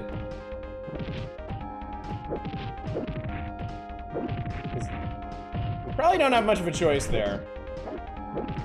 See, that's one of the things that really annoys me about Bison, is his light kick.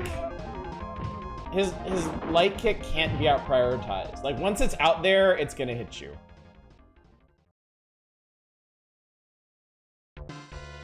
The ultimate indignity would be dragging you this far and not letting you.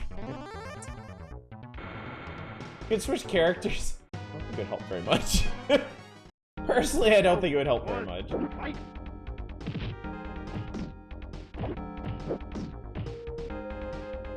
That was like a centimeter off the ground. Ow. Oh. Well, wait, I just remembered something. I think maybe I remembered something. Let me find out. Round 2, fight! I both realized something and remembered something. Yeah, I know. Stop doing that. Damn it.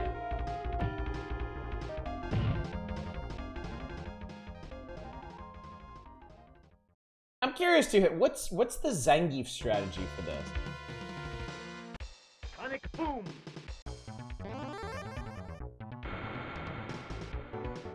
I remember as a kid when I rented this, I got this far and I pretty much went through the roster trying to find a character that I thought would actually be able to make this work. I think eventually I landed on Ryu, maybe? Spinning Lariat?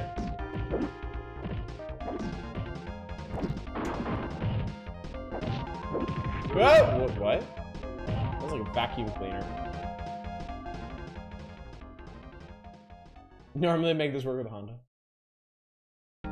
Round 2, fight!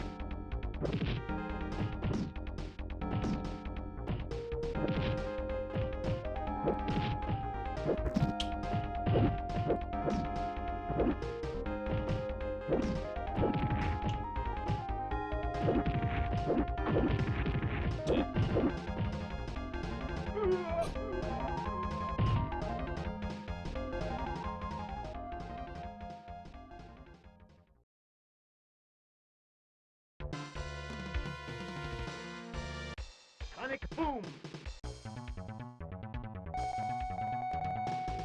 Zangief, you say, huh? Round 1, fight! I guess I need to figure out how to do the lariat first. What is that? Like...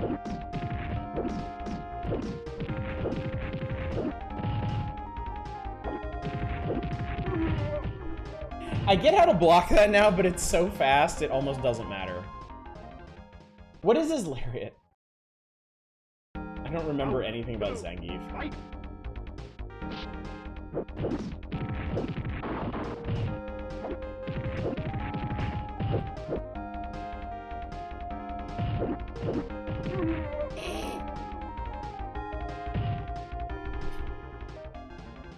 Was that all 3 punches?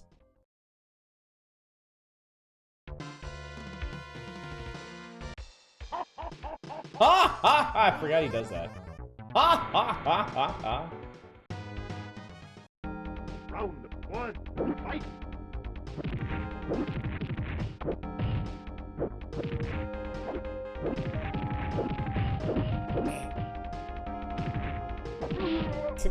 Sometimes, chat, nothing matters.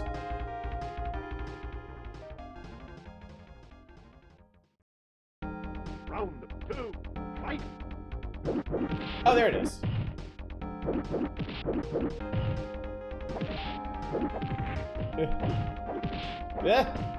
You didn't like that.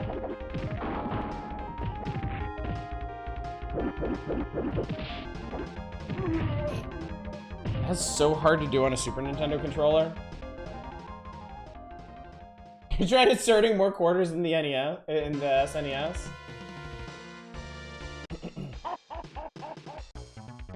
I did, and then it stopped working. So I guess that's a form of victory when you think about it. Round 1, fight! Ah. Ah.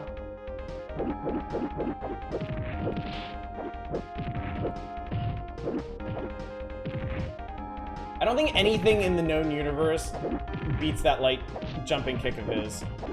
Ah, it's so hard to do. Old special moves are so hard to do. You might have noticed me not doing many flash kicks with Guile. Yeah, there's a reason for that.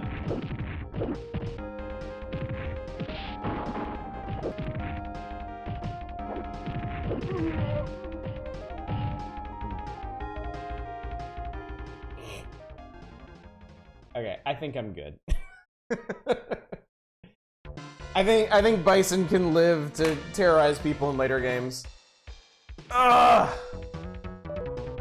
Alright. Well, that was great. Enjoy these horrible faces.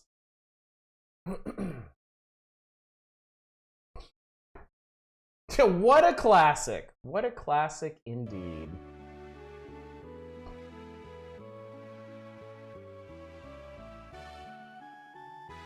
Yeah. Go back. Go back to... There we go. Back to the normal human magazine. Alright. Cool. Zangief looks fucked. Everybody looks fucked up.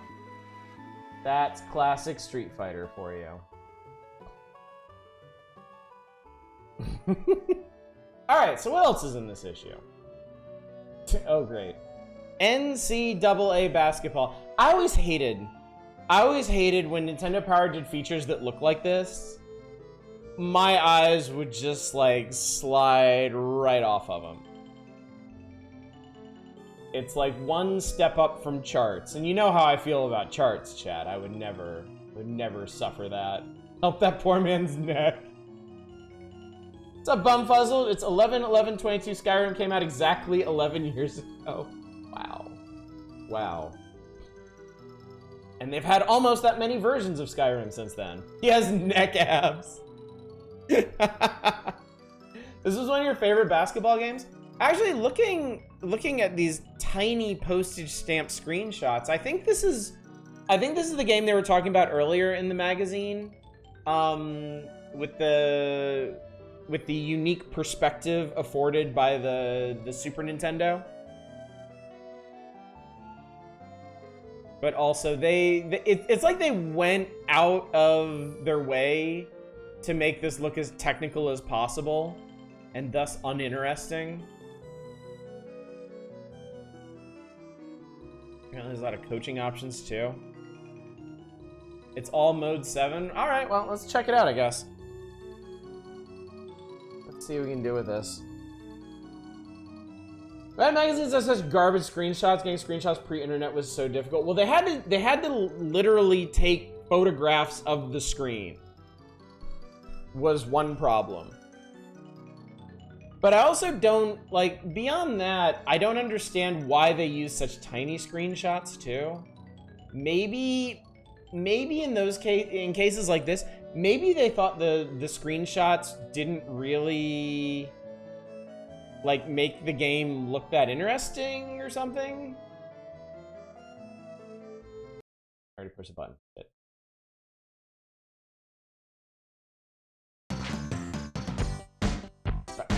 This one's really loud for some reason. Why are you so loud? Jesus.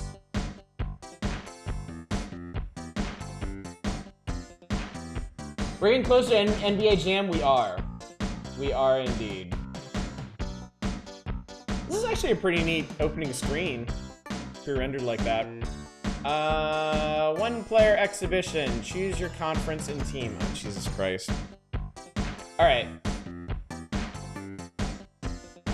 I'm gonna be UNC because that was my actual team. We're gonna beat up on Duke because they fucking suck. Short, please. Short and easy. That's what she said. It's like video game TV shows. They only ever showed little clips of the games. I would watch the shit out of a show that was like Twitch where people just play video games. I feel like it took the world an inordinate amount of time to realize how much people like just watching video games. Oh, Lord have mercy. What the... God.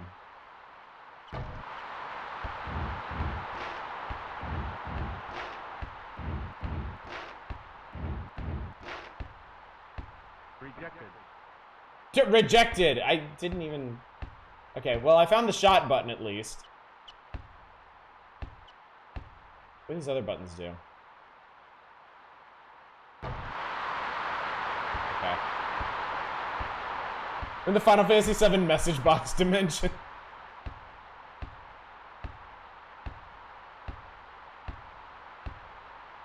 What's the pass button? There's... Okay, I found the pass button. That's good. Okay. I made a basket. I did it. This perspective is ambitious for the Super Nintendo, yeah. I mean, honestly, if these characters were polygonal, and if there was a background, this would be a PS1 game.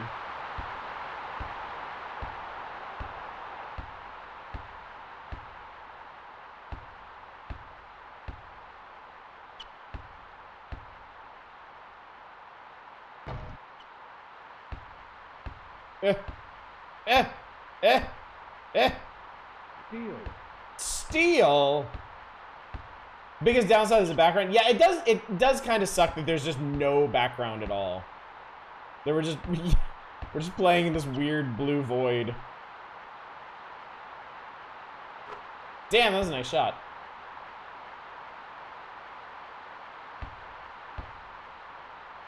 Whee! I'm in there. Dunk it! Or something.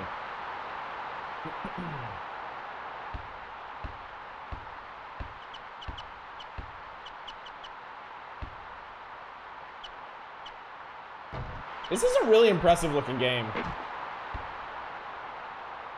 Like Blitzball with the water.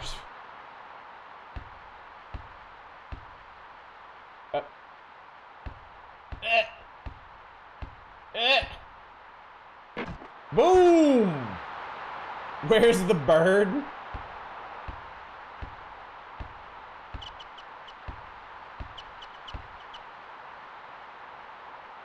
You even got shoes squeaking?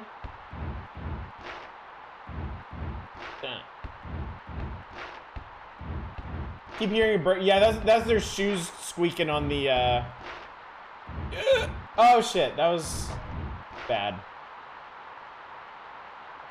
Holy shit, what the no!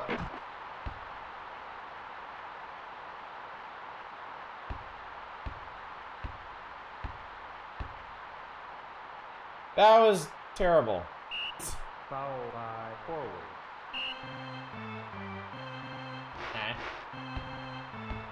Double dribbles bigger brother.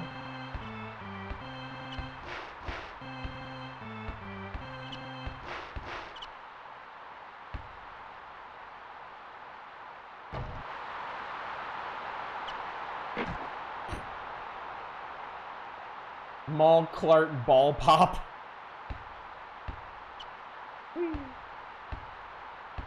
I like the color-coded passing indicators. I think that's cool.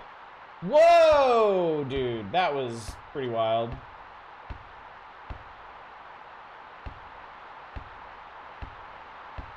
Fuck away from me, you fucking weirdos. Whee! Cops restored the balls.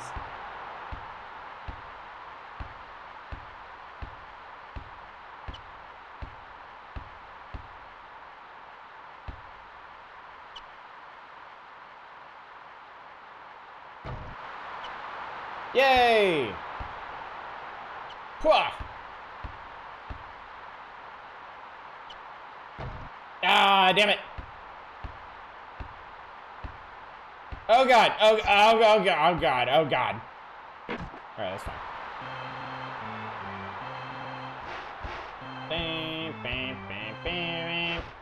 I actually did go to one UNC game while I was going to college there.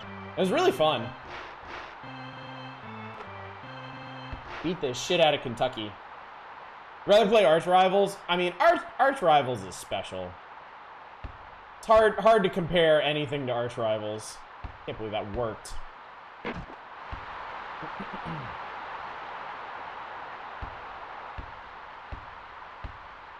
Just shot from inside the key. What is this, Kingdom Hearts now? The fuck is there a key?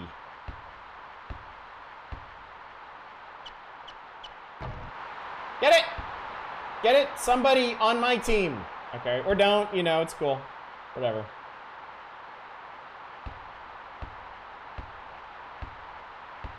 No one has said Heart or Darkness yet. Couldn't be Kingdom Hearts. Foul by guard.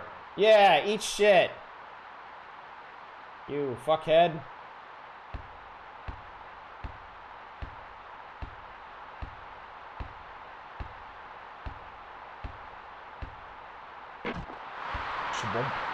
Basketball competition at the time was EA's Bulls versus Lakers, and this game is way better.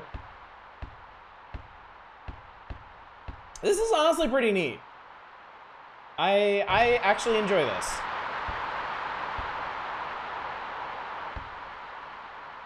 Oh!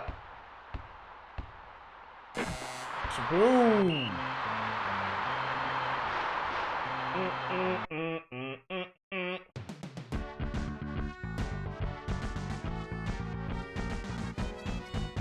We're all fresh. Never seen this one before. Pretty impressive for the NES. It is. It really is. We're all fresh. Clock is stopped. What are team options? Switch defender on pass. Fast break. Crash the boards. Don't crash the boards. What is crashing the boards?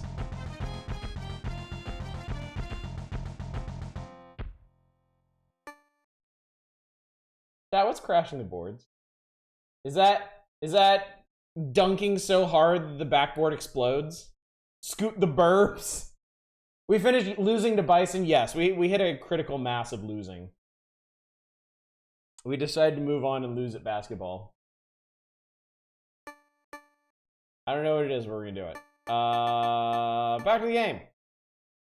Okay.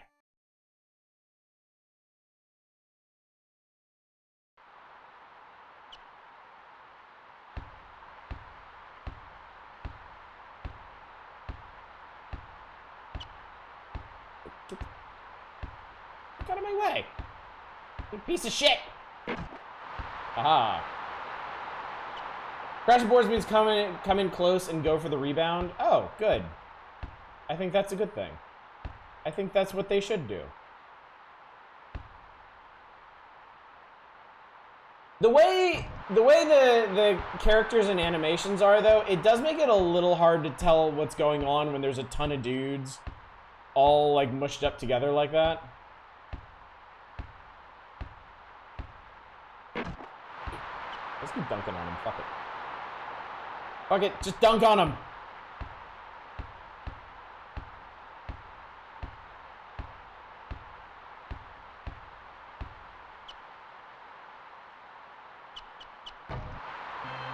Yay! Whee! Whee! Out of my way. Get out of my way.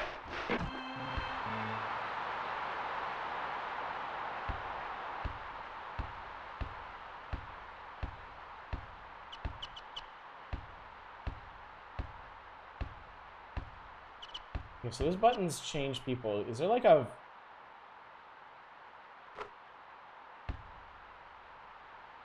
Oh, I can... Oh, neat.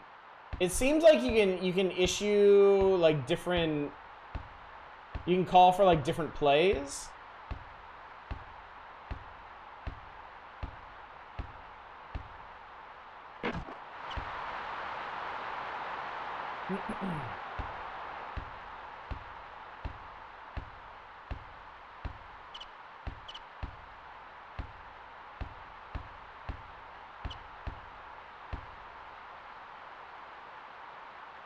That was a really weird throw, but okay.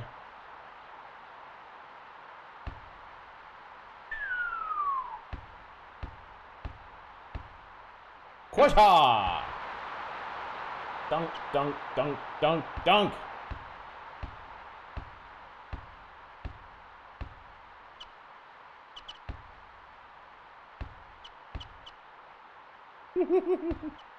Rejected. Rejected! Where's the punch in the head button? Yeah, you know, no game is going to be perfect. And I think that's probably this one's big downfall. Okay, I think we've sufficiently dunked on Duke. They got what they deserved here. Honestly, that was probably too good for them. Filthy bastards. But that was pretty cool. That was honestly a pretty cool basketball game, all things considered. It takes a bit for a sports game to impress me, but like the perspective on that is pretty neat. Did you say what you went to UNC? Did you go to a lot of basketball games? No, I went to one. And it was fun. It was really cool. But it was also a big undertaking because, you know, UNC is real big for basketball. Like that's their thing, and so the basketball games were always like insanely crowded. Take the thing from one place to the other place. Picture looks like someone getting hit in the head with a basketball. It looks like he's headbutting it. Like, ugh, screw this ball. So yeah. Did I actually say anything about it here?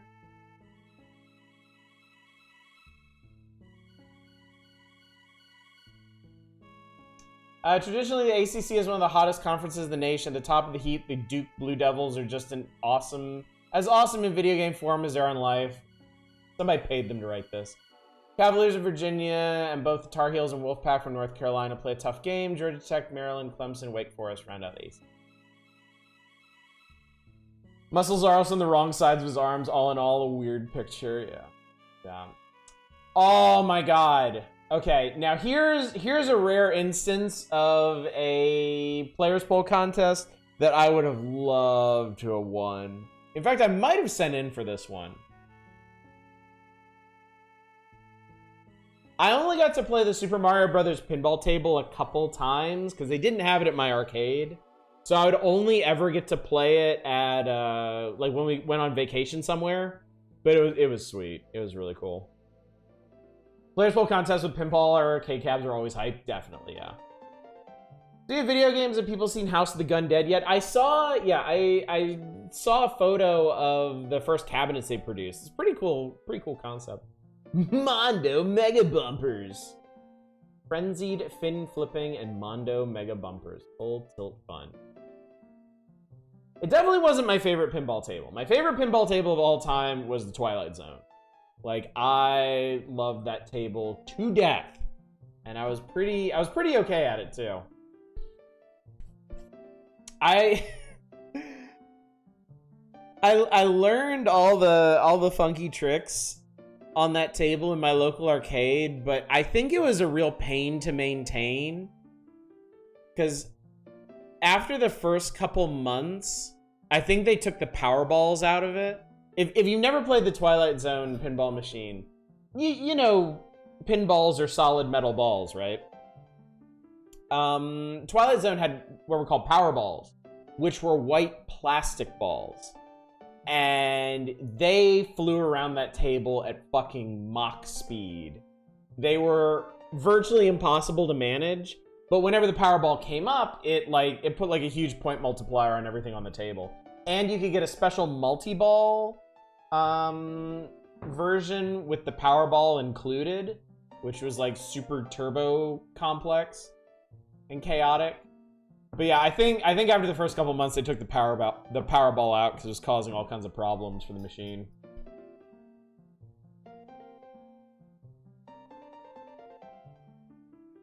There was a ramp that went across, or like there was a ramp that went across the top of the back area of the table. You would shoot up onto this thing and it would go across. And there were actually like two ways off of it. It could go all the way across, or there was a catcher thing that would catch it like 2/3 of the way through and then flip it down to the table below. And man, I don't need to tell you, that thing was busted all the time.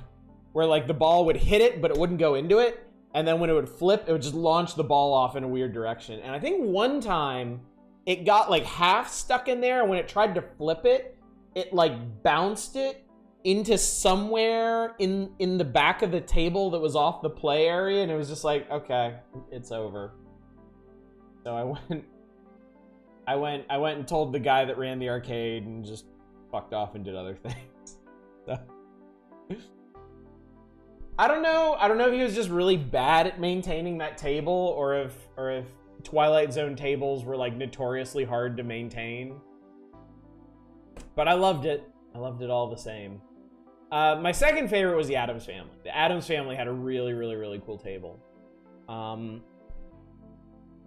We had some other ones that cycled through, and I tried them, but I never really got interested in any of the other ones. Theater of Magic was also notoriously hard to maintain. With the Magnetic Spin. Yeah, I have that one on Pinball FX3. And yeah, the idea that was ever a real table just like blows my fucking mind. It's so complicated. The Terminator 2 pinball table that had a Colt 45 for the plunger. I was so good at that one at the restaurant. I got in trouble for being away so long. The other really notable one I remember was the Bram Stoker's Dracula table, because it had a really, really neat multi-ball concept where you would lock the balls in this side hole, and then it would, what would it do? It would pop up two of the balls, and they'd be magnetized and stuck together, and there'd be a magnet under the play area of the table, and it would make the two balls float across the table together. It was really, really cool. I don't remember anything else about that table. It must not have been that much fun, but I just remember getting that and being like, holy shit. Only arcade we had was this really dark, dirty place. The floors were always dirty. It was blazing hot in the summer and cold in the winter. It was run by this old guy who never spoke and just scowled at him. Fortunately, the guy who ran my local arcade when I was a kid was pretty nice. He was a pretty cool guy. And I think I told y'all I had my birthday party there one year, where it was just me and like 4 of my friends ran up in there, and my mom changed like $50 in quarters with this guy and told him what was going on. And he was like, yeah, go nuts. And so we all just ran around with huge pockets of quarters playing everything. That was honestly probably one of the best birthdays I ever had. Yeah, your 30th.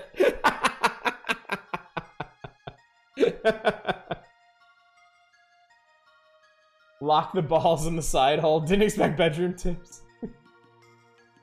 Barcade a block away from my last apartment in Chicago. Black Knight 2000. I never played that one. What was that Pac-Man game that had a little pinball table in it? Pac-Man game with a pinball table? Also went to the Walking Dead pinball table release party there. Free pizza and $3 zombie dust pints. That sounds rad. Pac-Land? I've never heard of it.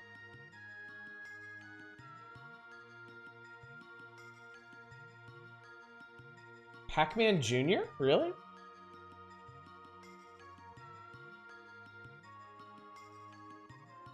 Hang on. What was this?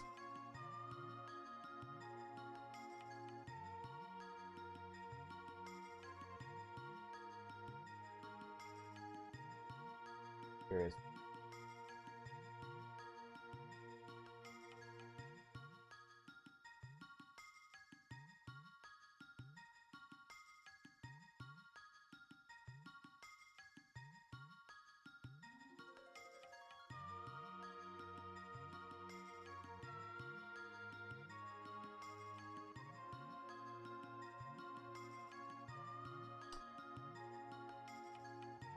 I don't see anything about it in the images for Pac-Man Jr.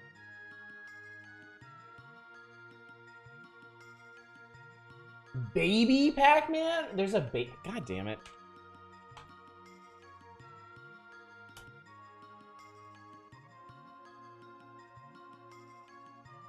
Whoa! What in the hell is this? What? That's nuts.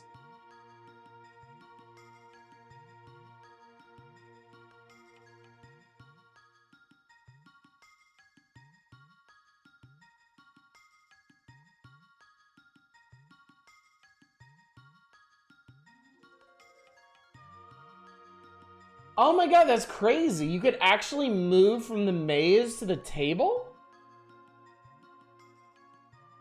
Dude, that is so cool.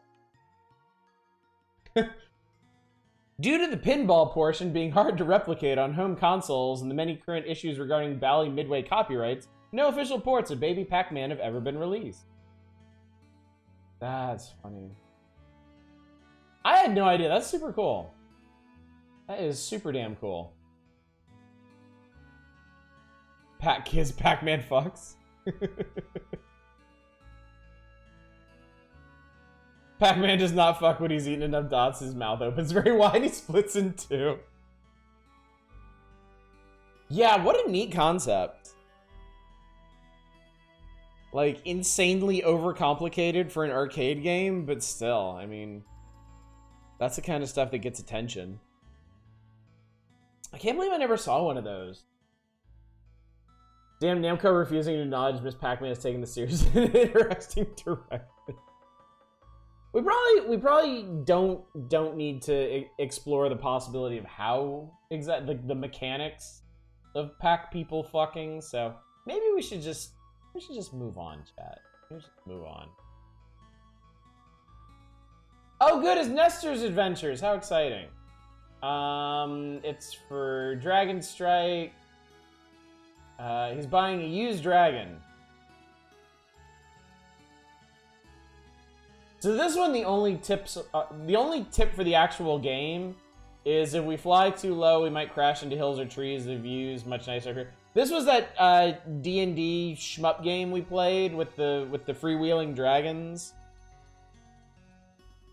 It was not great. Okay. So chat, we've been talking about this Power Players feature for a while now. And how over time it's been moving away from high score stuff and more towards just beating games. This one only has one section. It only has one game of high scores as Dr. Mario. Fully restored Baby Pac-Man runs 5 to 6K. I bet those are super rare. Wonder what the Dragon Union's demands would be. Totally unreasonable. Giant piles of gold to sleep on for everybody. Oh, right, Tetris. Yep, I glossed over Tetris there, my mistake. We got ActRaiser, Batman Return of the Joker, Castlevania 4, Dr. Mario, Game Boy DuckTales, Final Fantasy 2, Final Fight, Flintstones, Home Alone, ugh. Joe and Matt, Caveman Ninjas, Mega Man 4, Metroid 2. Fucking Simpsons games show up every month. It's insane. The one you can't see behind me is Space Shuttle Project. Star Wars, Super Ghouls and Ghosts, Tetris, and Tiny Toon Adventures. Oh, Star Wars. We're actually, I peeked ahead, we're actually coming up on the SNES Star Wars. That's sooner than you might expect. You bought the Castlevania and Castlevania Advance collections? Nice. Oh, no. It can't be better than the NES ones. I actually like the SNES Star Wars game. They are hard, and they are janky, and they are a mess, and they have really frustrating parts. But Jesus Christ, I would play Super Star Wars. I would rather play Super Star Wars for like 6 hours than play the NES Star Wars, either of them, for like 10 minutes. Anyway, chat. I think you know where we have come to. I think you know where we have arrived. And it seems like they've changed up the format actually for July of 1992. It used to just be George and Rob's witty banter back and forth the entire time. However, our review of the latest NES, Super NES, and Game Boy releases has changed slightly. A description of each game is followed by quick impressions from George and Rob. So by this point, Nintendo Power realized they had a problem. Nintendo Power realized they had made a terrible, terrible mistake letting these guys speak their minds on video games, but they were committed. They were committed. They couldn't just yeet them directly off into space in the middle of the year. So they're like, we'll just pare it down a little bit. So now you get a neutral description of each game, and then you get a quick, just a quick little blurb, 1 or 2 sentences from George and Rob each. His fucking mouth, yeah. These guys had no fans. None. I refuse to believe that there was anyone on this earth that actually enjoyed George and or Rob. Can we skip the blurbs? I mean, why bother, really? So, I also need to remind you, chat, this is your last chance to request stuff from this magazine. From this point on, after Now Playing, we are into gossip and preview. And half of that stuff never even comes out. The half that does, I prefer to get to it when it actually shows up in the magazine proper, like as a feature. So these are the final features of this one. Didn't we already do like all of these? No, we didn't, actually. Just on this page alone are 2 games that we didn't do because they did not get features. I have the coins. I'll get bricks thrown at me if I request Might and Magic again. You wouldn't get much mileage out of requesting Might and Magic again. I would not give it the chance that I gave it last time. So it's just as well. Yeah, the two here on this page that we haven't seen yet are Ferrari Grand Prix Challenge on the NES and Night Quest on the Game Boy. So let's see what we got here. Join the Grand Prix World Championship circuit as a driver for the Ferrari team and compete in a field of 25 Formula 1 racers on 16 international tracks against 8 other racing teams. Special features include a choice between automatic and manual transmission and radio for tip. George says, while this game doesn't have the amazing graphics and array of car parts that are available in F1 ROC from the Super NES, which we played and wasn't very good, it is a decent Formula 1 racing game. Rob says, I think it's much better when you use the option to turn off the music and turn on the sound effects. Unless you can hear the roar of the engine, you just don't get a sense of speed and danger. Alright. Starting off with not much insight here, but okay. Might and Magic, this role-playing adventure, is based off of the first installment of popular personal computer game series. It's a first-person perspective journey through a mysterious underground area known as the Inner Sanctum. Form a party of humans, elves, dwarves, and other types of fighters and magicians and set off for a long and challenging journey. George says, Might and Magic is in the tradition of the Wizardry series. Some players may find the perspective confusing, but I think it helps the feel of the game. Rob says, Dungeons & Dragons fans will like this one, but it's not a game for first-time role players. The story is a bit confusing, and there's not much action. I dispute that. There's plenty of action. It's just you getting your skull caved in. Rob sounds like Clark so much makes points. Capcom's Gold Medal Challenge 92. As many as 8 players can compete against one another in this 18-event sports competition, which will be out just in time for the Summer Games in Barcelona. George says this game is very similar to Track and Field 2, though it does feature a different lineup of events. I think the play control is intuitive.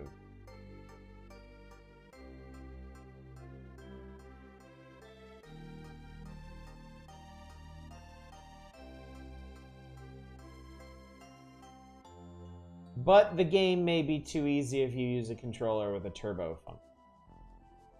Told you to skip. We can't skip Robin George. We have committed to this dark path. We may not stray from it. Rob says that would be Rob says that would be cheating. If you're going to win, you got to be pushing the buttons with your own quick reflexes. My favorite events are the long jump and weightlifting. Nobody gives a fuck, Rob. Panic Restaurant. Frenzied food creatures have taken over Cookie the Chef's kitchen. It's up to you to guide Cookie through 6 courses of culinary craziness. George says, Panic Restaurant plays like a standard side-scrolling action game. I especially like the giant attack ladle at the end of the first stage. Rob says, this game is fun and true to its theme. The stages even have names like appetizer and main course. Glad you caught that, buddy. Clever. I also like the bonus games like the one where you grab the fish that are jumping out of the water. They really told these guys to dial it back. Hard.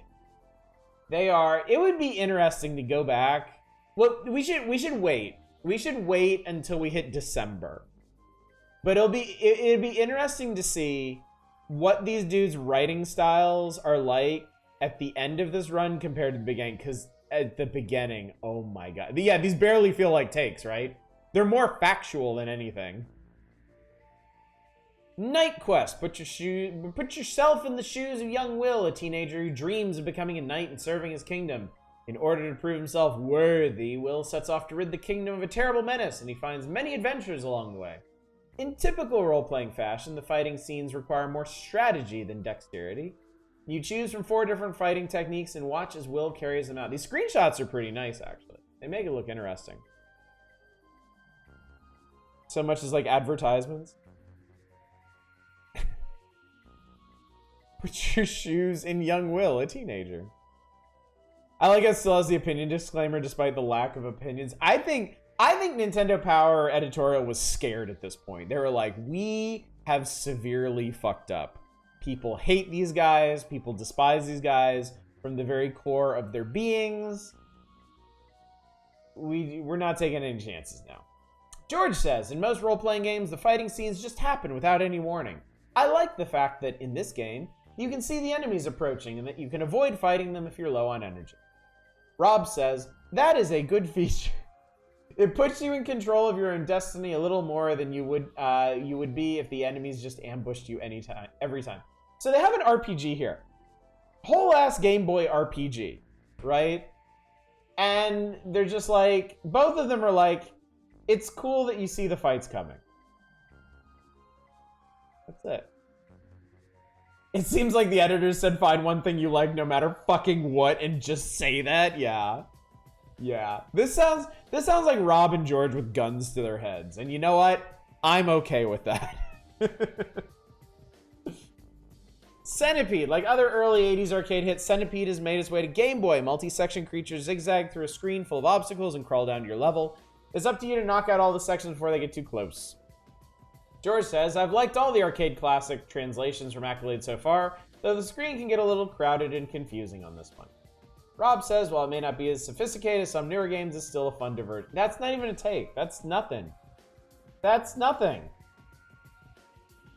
To be fair, there's pre-Chrono Trigger. Seeing the fights coming was not common. Yeah, I'm just saying, there's a lot more I would like to know about an RPG, like how well it's balanced, or how much grinding there is in it, or if there's any puzzles, or if it's dialogue heavy, or how long it is. There's a million things I would rather know about an RPG than just, oh, you see the battles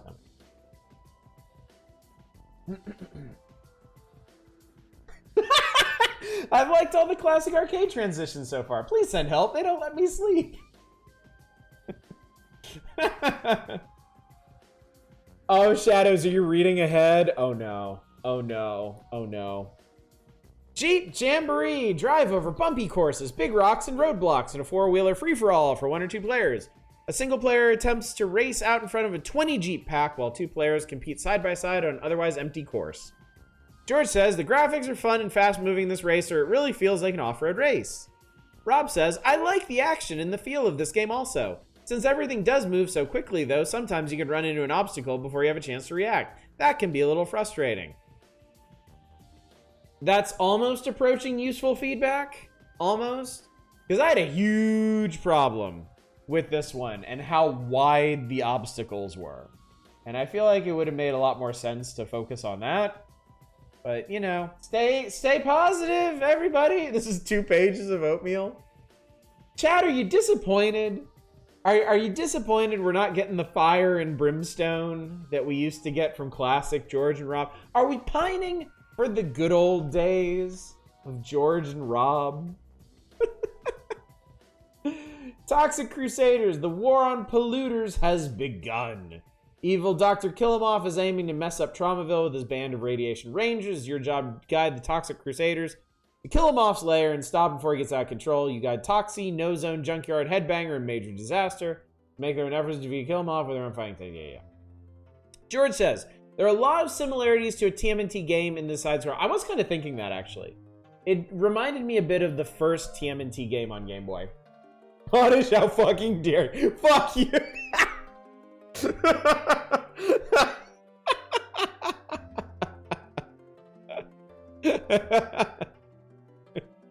Pining for the days before George and Rob. The good old days of George and Rob before they ran out playing.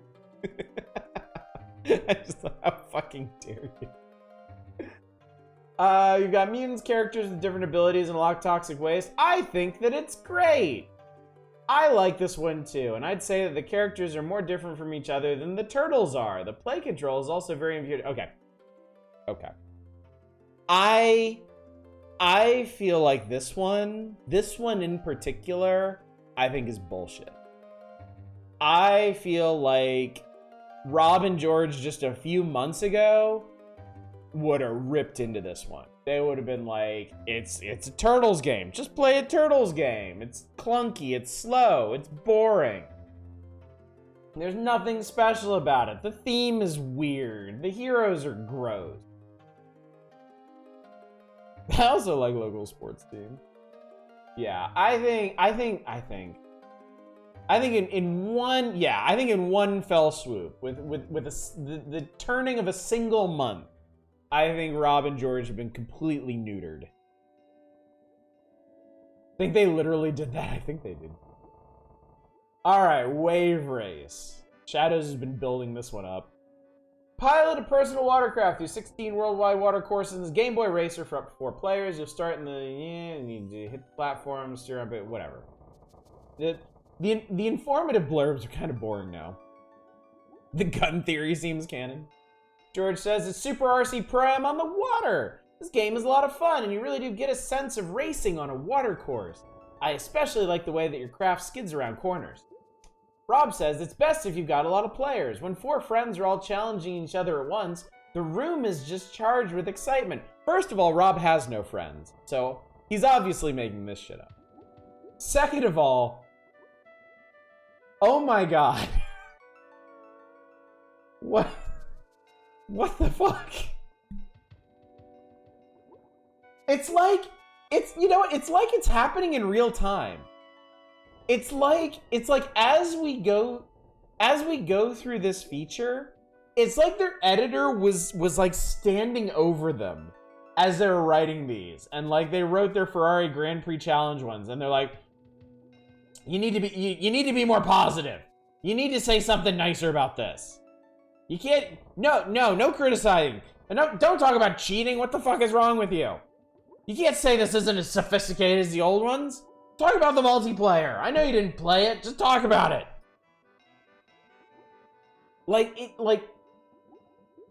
Not even just from last month to the next, but just as we are going through this feature, it seems like they're just becoming more and more mouthpieces for things.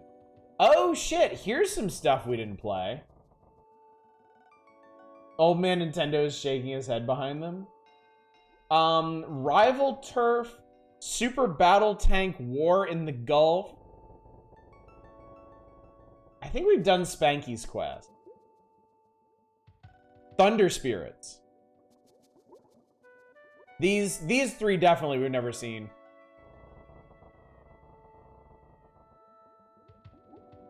Rival Turf divided by spades. Uzi Nelson and Jack Flack kick and punch their way through crime-ridden streets in this two-player simultaneous fighter. Uzi can unleash the incredible Storm Bomber move, while Jack can attack with a Super Sweep Hurricane. Oh, Spanky's Quest was also in last month's Now Playing? Oh, okay. Oh, shit, and there's more stuff in the chart, too, yeah. Romance of the Three Kingdoms 2, which they didn't even bother to comment upon. George says, this game is more or less Final Fight for 2 players. Games like this are usually more fun when you have a partner, but I can't help thinking that we've seen this all before. They let them off their chain for a second. And we'll see it again. Street fighting games are extremely popular. While this one really doesn't offer anything new, it is a well-executed game for its type. Okay, what do they say about Magic Sword? What do they say about Magic Sword? This Super NES conversion of the arcade hit offers the same great graphics and smooth action as the original. I played Magic Sword at the arcade quite a bit, and this translation is right on target. What sets this game apart from other sword-wielding action games is the fact that you get help from such a wide variety of supporting fighters. I like that feature as well. It's also cool that you can select stage at the beginning, so you're not always starting on the first floor of the tower. Okay. They found the most banal things they could possibly comment on. They didn't talk about the pace of the game or the variety of the levels or the enemies or anything. This role playing, yeah. The strategy genre hadn't been invented yet. Can't wait for the later Koei titles on SNES because Yoko Kanno did the OSTs for a good few latter ones. All right, what the hell is Super Battle Tank? Oh god. It's the hook for this paragraph's doing some work. Inspired by last year's Persian Gulf War. How do you start a sentence like that?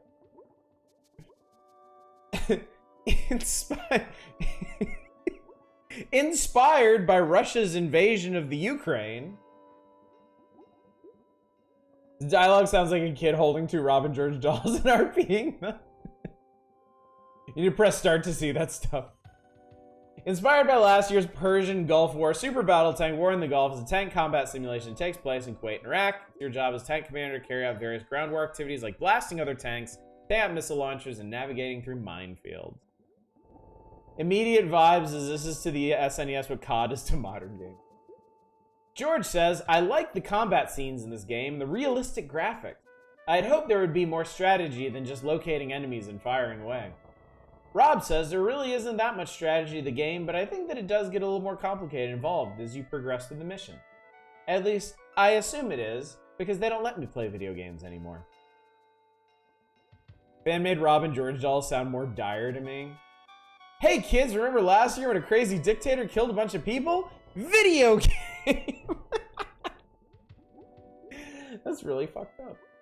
Spanky's Quest. Enter the fancy world of Mopo Land and help the adventurous monkey Spanky clear 6 large and puzzling towers. By bouncing a magic ball on his head and changing it into an attack ball, Spanky can stun his enemies and collect the tower keys. There are more than 60 tower rooms in all.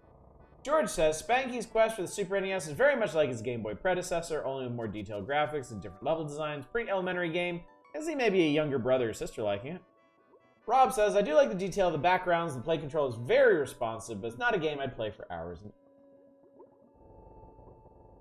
Holding back so many jokes about Spanky, I've heard it's actually really good, though. I'm actually kind of in a similar place with it. It's fine. I think the big thing is it's got a specific play style that I'm just not interested in. I generally don't like games where there's like some weird gimmick to your attack and you gotta finagle that into hitting your enemies. If you want me to shoot things, let me shoot things. Let me just like pew. You know, don't make me launch a ball and then bounce it on my head and bounce it multiple times to turn it into different things, and have to maneuver it under enemies or over enemies and stuff. You must hate Dark Souls. And yes, very astute of you, Eva, comparing my analysis of Spanky's quest to Dark Souls. Incisive commentary there. I'm getting we should make Oddish play Glover.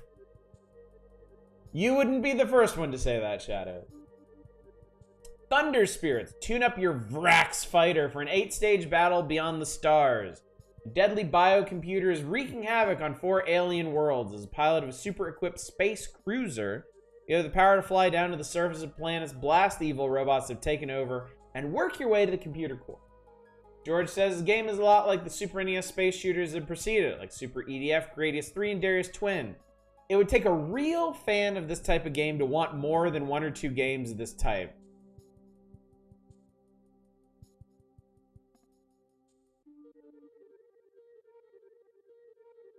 Okay. Okay, chat. It took him a while. It took like at least 2 full pages. But George finally found a way to say one of the dumbest things I have ever heard in my life. Yes, obviously. Obviously, chat. If you're a fan of Super Mario Brothers, you don't want more than 1 or 2 Super Mario Brothers games. That's enough, right? Why? Why would you keep making Super Mario games? Why would other developers make other platformers? People only want like 1 or 2 of each game. You fucking imbecile. Sure, George, I've already got Raiden in Don Don Pachi. Why do I need Ikaruga in Jamestown? It's a mystery, really.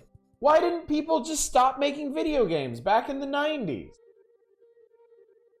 You already got a Mario game on the Super Nintendo. We're good. We're done. It's cool. Whatever. Graphics are quite detailed. Sometimes the ship gets lost in the background. Turn your fucking monitor on. I really like the inventive enemies in this game. They all seem to be those huge robots that are designed for nothing but total destruction. They really make the game for me. Okay. Well, Rob managed to keep both of his feet out of his fucking gullet. Pong 2 was where I was at. We have Shmup at home. Did we play Thunder Spirits? We did not play Thunder Spirits. We did not. You already have a Dragon Quest and use that near shit. I think you got backwards. He's saying if you're a fan, you want more of this, but if not, then not. It would take a real fan of this type of game to want more than 1 or 2 games of this type. Okay, first of all, we're not handing it to George and or Rob here.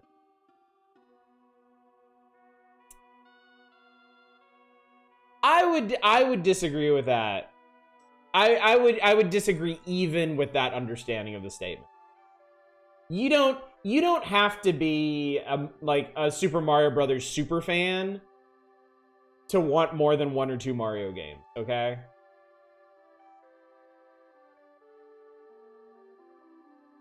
Of course there's a command for that. There had to be a command for that. I think they're morons.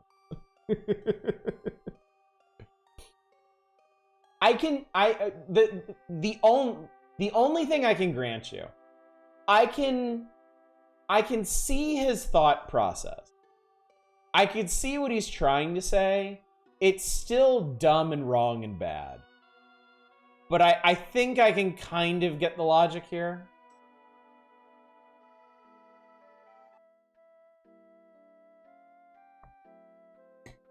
Yeah. And a very good point, Deep Thought. Especially this era's games aren't that long either. Games within a genre that are better or worse for beginners or occasional players without necessarily being the same for veterans mega fans. Exactly, yeah. George is saying the sort of shit people would say on fan forums to get a rise out of people. Maybe that's what he went on to do. Maybe he posts on Reddit now.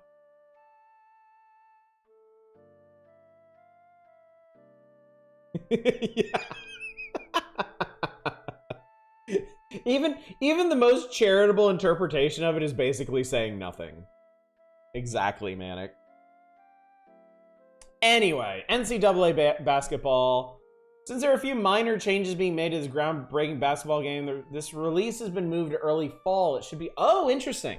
So they actually featured NCAA basketball before it was even ready to come out. It was rescheduled for fall then. George says, this is the most realistic basketball game I've ever seen. You're dropped straight into the action with that on-the-court view. I also like the number of defensive and offensive plays that you can call on the run. Rob says, the way the point of view turns around so quickly might be a little confusing for some players at the beginning. You do get used to it after all. That's probably the most useful observation George has ever made. He did at least talk up the unique and interesting parts of the game. So, you know, George bought an $8 check mark. I feel like on some level the blurbs are way too short to write actual detailed reviews. On the other hand, there's such a good fucking reason the blurbs are so short now that I don't feel bad. Yes, I think if this had been where George and Rob started, it would have felt really pointless. It really wouldn't have felt like any kind of change from the old way they used to do them. But coming here after 6 months of Rob and George, you see why this is necessary. You see why they must be so restrained.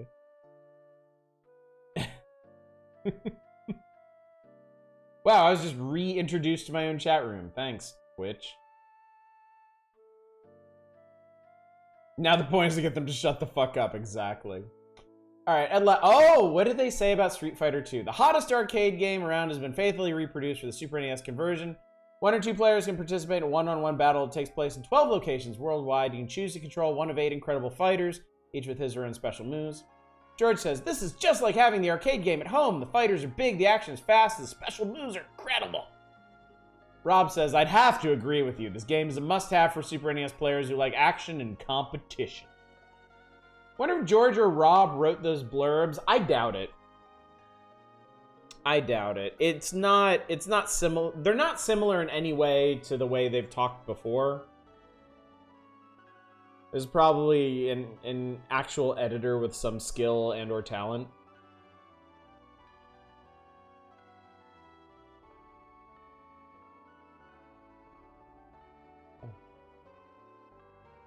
Blurbs were written by competent people, exactly. I love game genre names where he actually came up with genre names. Like, y'all, I love Summer Games video. What? Oh, summer. It was Olympics, yeah. Summer Games, racing, role-playing, comic action, arcade classic, driving, role-playing, comic action, water racing, Magic Sword is a sword battle game.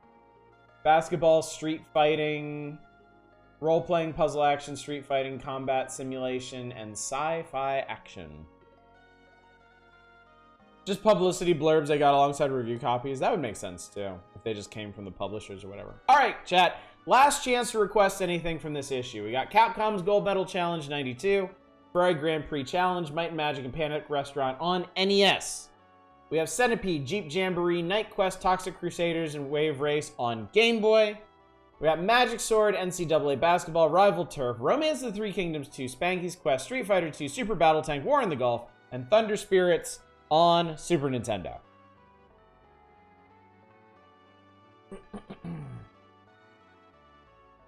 Magic Sword is an arcade action game. No, it's sword. It's right here. It's sword battle. They made up a genre. They're sticking with it. Stop being wrong. Rob and George don't know how.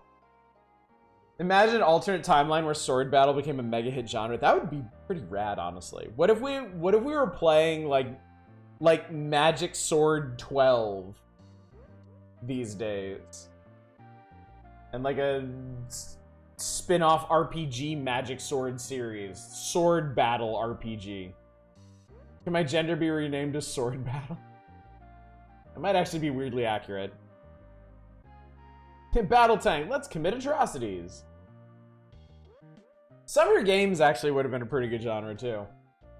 Because honestly, the first thing I hear when I hear Summer Games, I'm not thinking like Olympic Games. I'm thinking like Frisbee. Like frisbee in the park. Or like jump rope or some shit.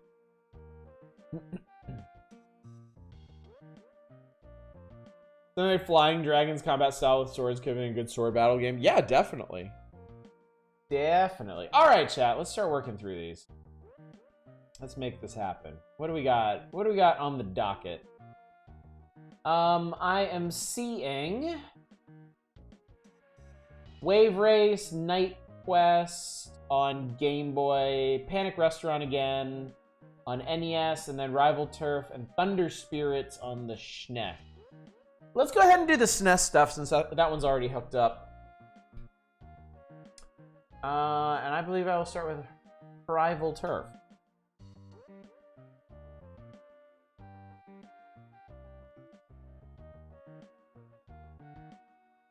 Alrighty.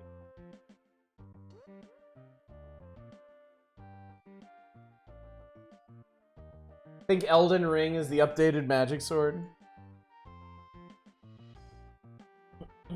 Alright. Rival my turf. Wow, I just saw Riddick go by on SNES, and I'm like, no way. No way there's a Riddick game on... And it's actually Riddick Bow Boxing. Wow, Rival Turf with an exclamation point. Sweet. Oh god, why did I do that? Clicked the wrong thing.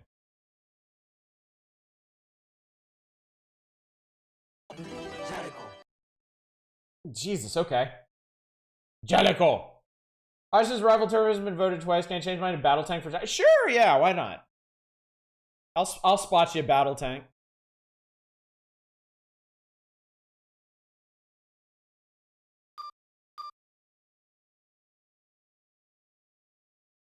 I'm sorry, I can't not play somebody named Uzi Nelson who dresses like fucking Bison. Like, nah! Streets of LA, Police Street. Oh Jesus. Oh God. Oh boy. Is this game seriously just 2 buttons? Ah! What's up, Misery?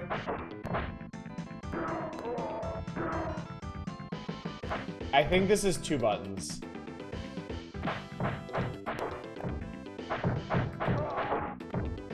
Fuck you, bullet and case.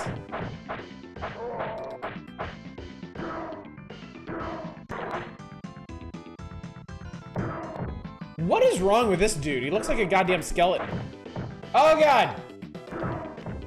His name's Skinny. Of course it fucking is. Yeah! Do you think it's meant to be Uzi like the gun? Maybe it is, actually. I wonder if they knew that, and Nintendo was like, nah, you ain't getting away with that.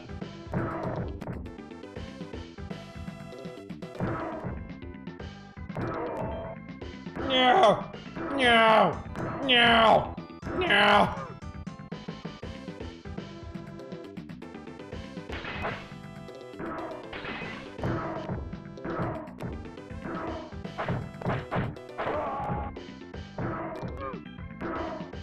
Look, it's Final Fight, but more shitty.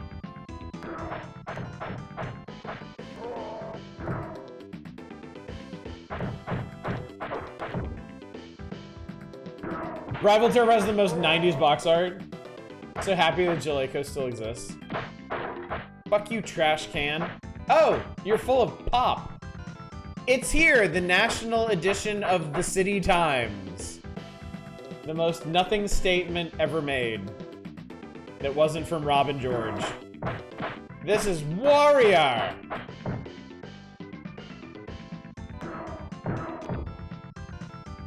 I think you mean soda. I think I mean cola.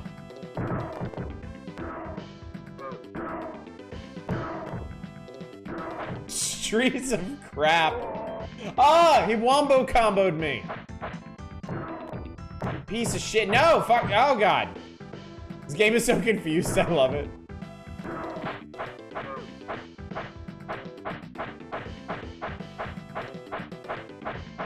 Please run into my fist.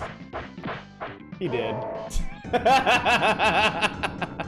Hooray! Public transportation. Oh, it's time to beat this shit out of some public transit riders.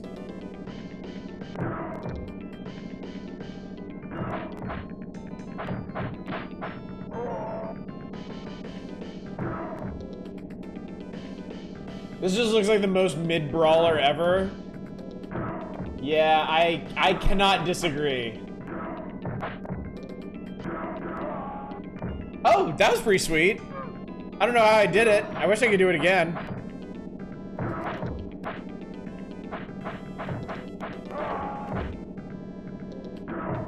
Oh no. So the real, oh Jesus Christ. I feel like the real problem with brawlers like this is you're not afforded many combat options. And there's like one best or safest move. And it just makes too much sense to default to that all the time. Because otherwise you'll try to do your other moves and just get like, wait, look at that guy. Whoa, I just knifed a fat man. That guy's really weirdly proportioned. Fuck. See, like there. I should've kept doing jumping attacks, and instead, I didn't, and I suffered. Ow. That's Butch.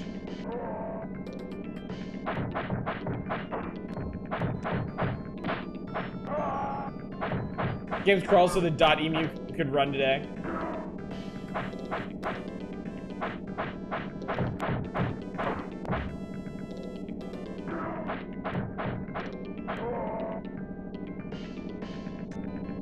All right, we've arrived somewhere.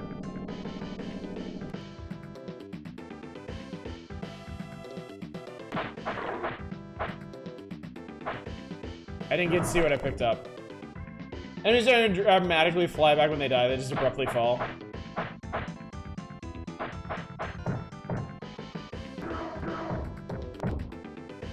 I like the grappling shit, that's fun. Yeah, apparently it only was one song, it keeps looping after like 16 bars. Shit, I actually have to pay attention to what I'm doing. Ah, Nelson.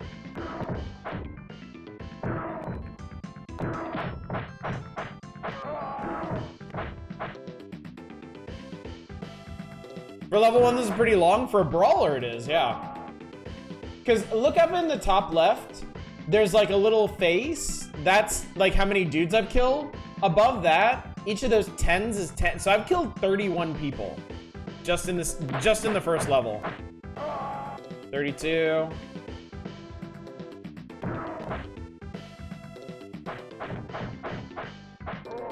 $33.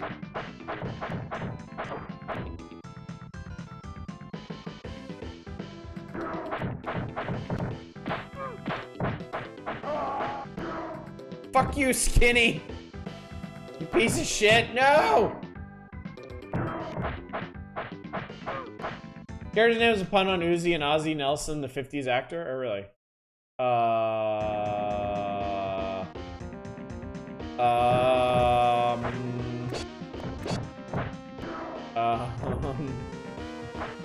Gonna need an explanation here.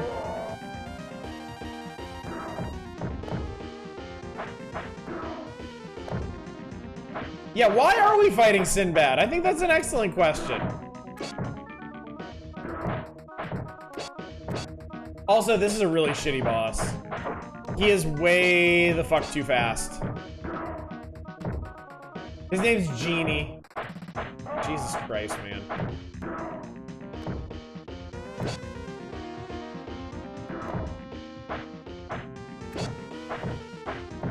Dude, he knocks me down so fast, it doesn't even get to play the full sound effect for using his weapon.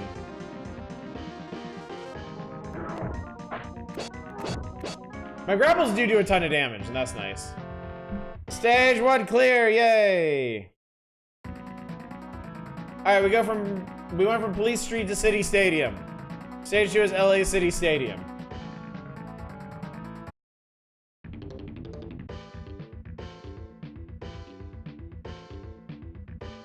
This is a track what? Why is this a track stadium? I just suplexed a trash can. Time to dodge your dog? Apparently not. Also, these are all the same damn enemies we've already fought.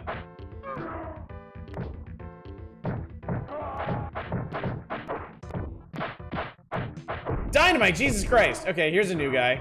Reggie. Reggie the fucking meth addict, I guess. Is it USC Stadium? I refuse to believe that anything in this game is actually, like, rooted in reality. Did he? Wait, what? Did you judo me? Did you judo me, you piece of shit? Reggie is probably meant to be reggae. Hey, you guys want to dress up like skeletons in Arabian Nights and start a street gang? Ah, what the fuck?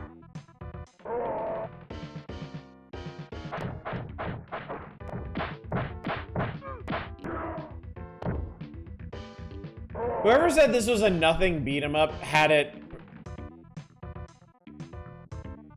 What the fuck? Of course it's Arnold. Of course it's Arnold.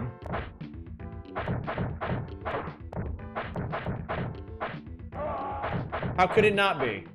How could it be anyone else?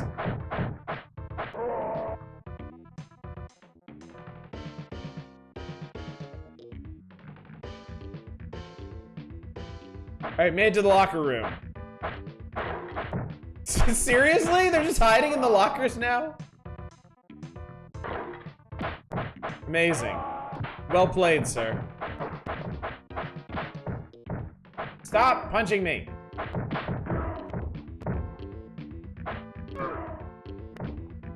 Yeah, I'm thinking why play this when literally any other brawler on SNES or Sega Genesis is infinitely more depth and charm. Yeah.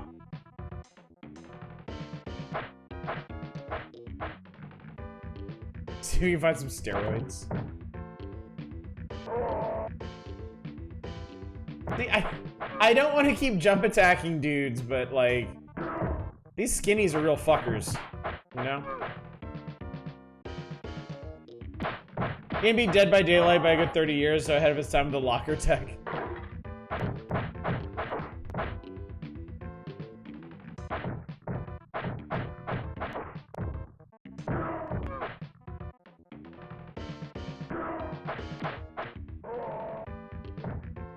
Fuck off. Fuck off, Arnold. Why sometimes you get knocked down and you still have health, but then when you get up, you just arbitrarily lose it?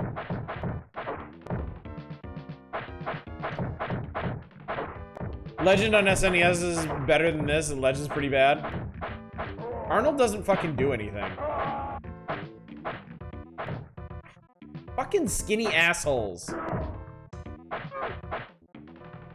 Reggie is just skinny with hair.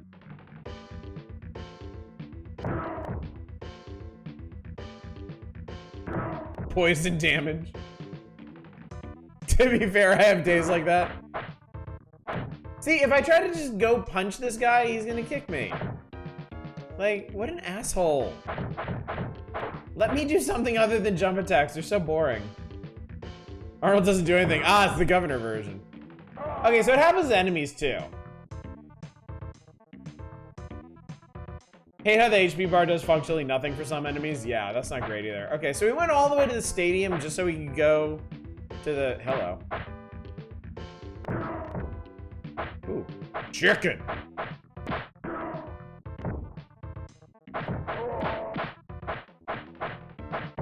We went to the stadium just so we could go to the parking lot, apparently. I can see why Jellico was playfully made fun of in Game Tengoku. Fuck you, dingo. Ow. Stop it. No! It's a plague of skinnies.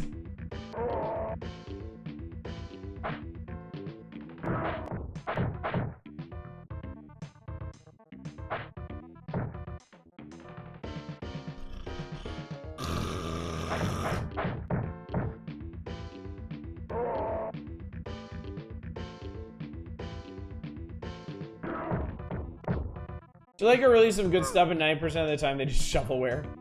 Mortis.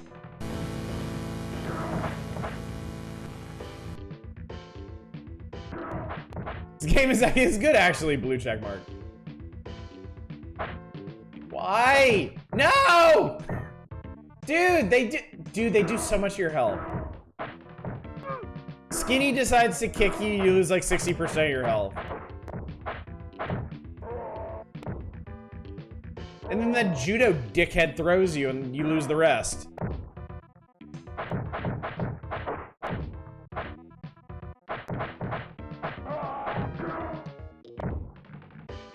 This is Andre damage on a common enemy. What's going on? Whoa, what the fuck? Holy shit. Skinny is an XCOM Thin Mint. Man, fuck this guy in particular.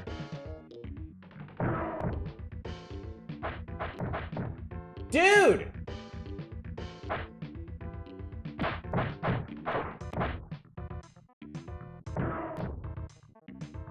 That Wish.com Ryu.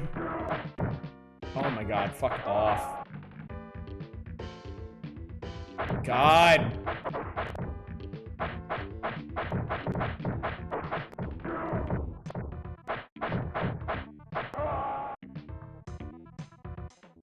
Skinny was born in a bathtub and grew so incredibly thin that even the end of an eyedropper sucked him in.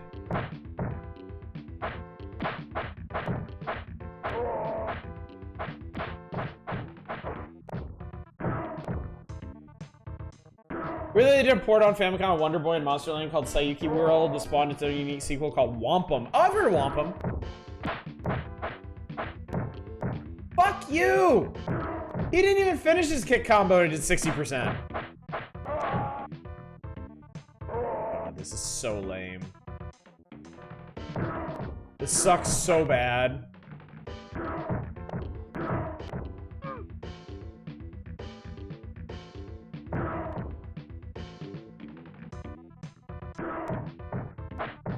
Awesome. Water Margin is actually a pretty good Final Fight clone. Water Margin. I don't think I've heard of that. It's a pretty unique name for one. Game devs did not play their own game. Do I get to fight a car? Like, do something to redeem this, please. Well, I was almost right.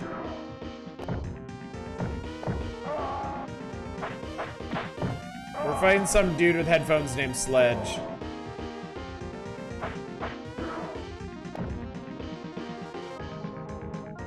He's got a boombox, that's cool. What really sucks, for some reason in my head I conflate this with rival schools. Jesus Christ, how?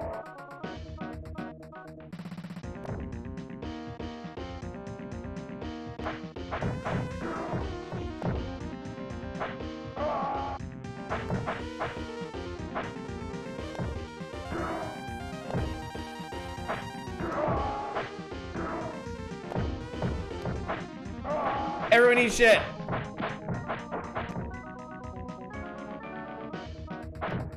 Rival Turf, Rival School. Oh, just the name then. Okay.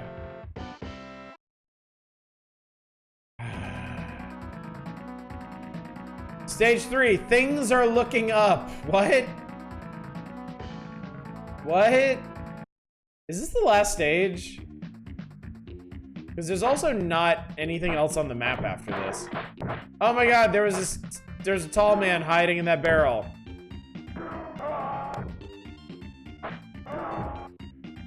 I should just start grabbing everybody.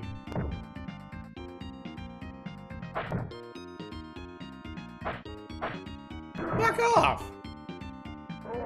Usually things are looking up, then the game crashes and ends. I got a brick. That is not how you hold a brick. Wow, that was super exciting.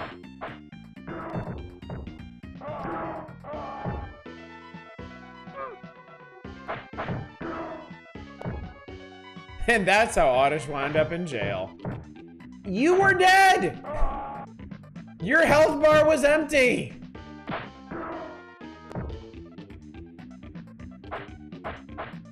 I think I just kicked a rat. Alright, I hate this game. I'm done. This game sucks and is bad, and I'm done. Christ almighty. Alright, let's do that tank game. Super Battle Tank, was it?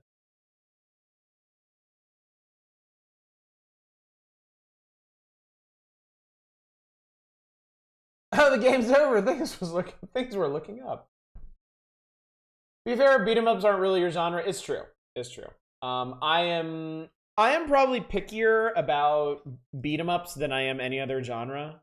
I generally don't like beat 'em ups, but there are a few that I really, really, really love. And they tend to be more modern ones, so. I guess we're playing this. Yep. Hoorah, military industrial complex. Let's. Oh shit, it's animated.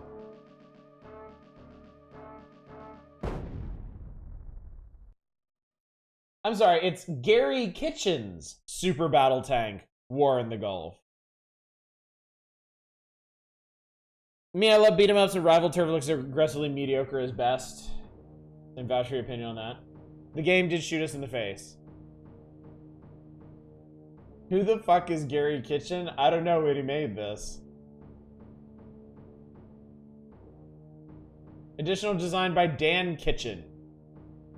So there's a whole family of kitchens. Special thanks to David Crane? Dedicated to the brave men and women who took part in Operation Desert Storm. It's a shame we didn't get like a dedicated to the brave men and women of the Taliban out of this. Oh my god, it's General Fox. Today at 600 hours, the ground war began. Our troops have spent many long hours preparing for the... Oh, thank god I can speed the text up. I know you'll join me in giving them your full support in this effort. Sure, with tank shells. Mission 1. 0600 hours, 60 miles south of Kuwait City. Terminate enemy tank resistance, minimize allied casualties. Yes, it's 6 a.m. Alright. We're in the tank.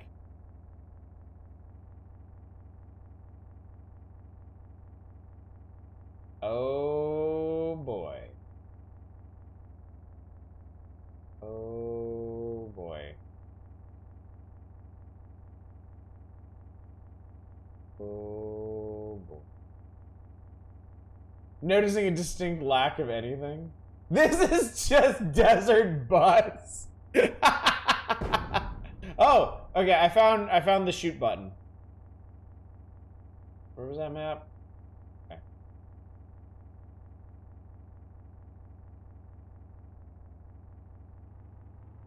Oh, that's okay. That's the go faster button. Ooh, we're rolling now. Tank go fast. Tanks gonna make me nauseous. My tank is suck. Oh my god, we are cooking across the desert. Can I shoot something yet?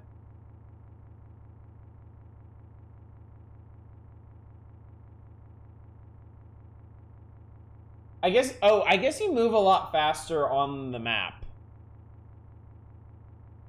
Okay. Oh, I see something. I see something.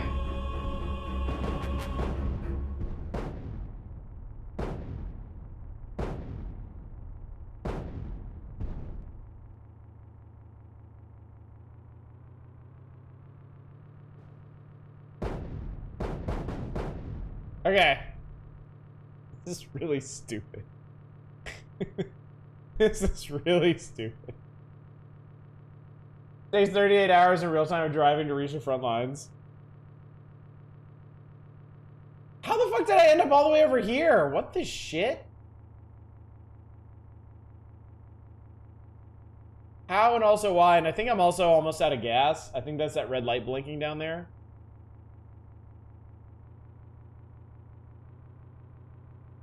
I mean, I guess we'll find out.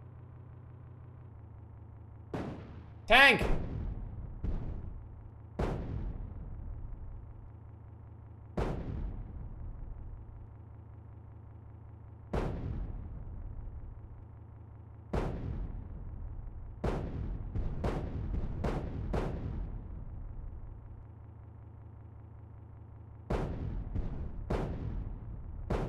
That's not such a big mushroom.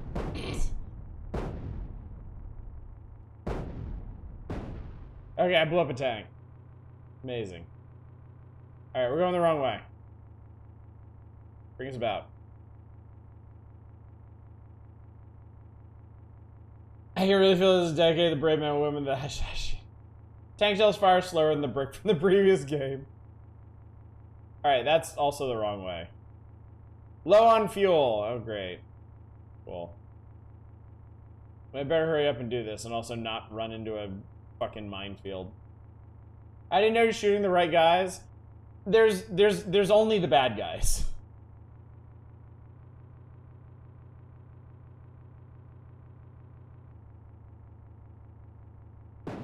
That's how the United States military works. There are only bad guys. That's how this game works.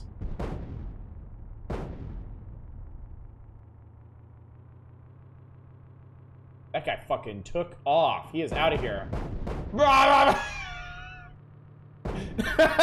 This is so stupid. I did it. Mission complete. Okay. I will give you a brief summary of today's operation before taking any questions. We took out 3 heavily armored tanks while pushing our way up the Kuwaiti coast. These folks did a superb job in executing this operation. Mission 1 complete. Enemy tanks 3. Enemy copters 0. Scud launchers 0. Score. He looks like a South Park animation.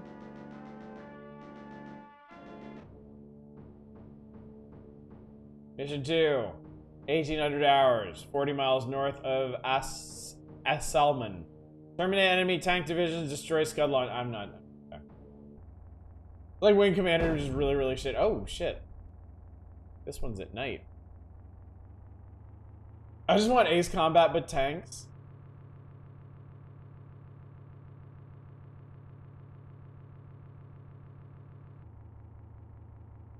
I'm gonna drive in the minefield and see what happens.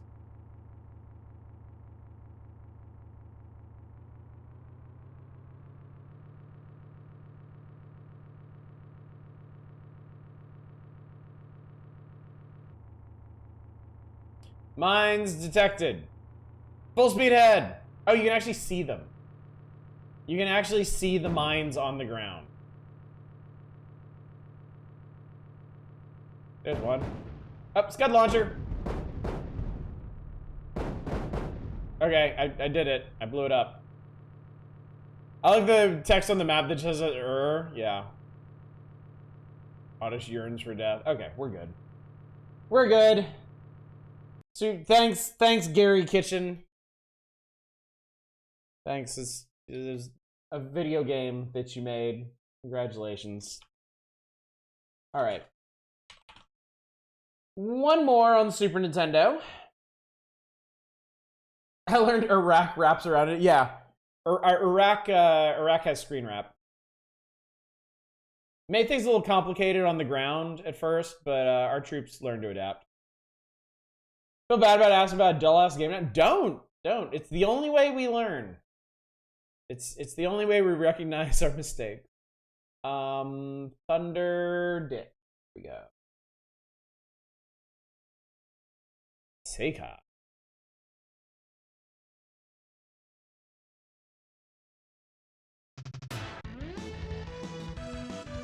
Okay, this is promising.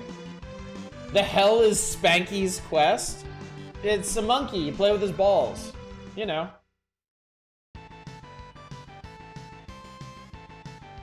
Okay. No preamble. Just shoot the things. Oh Lord, okay. What the f- This is weird.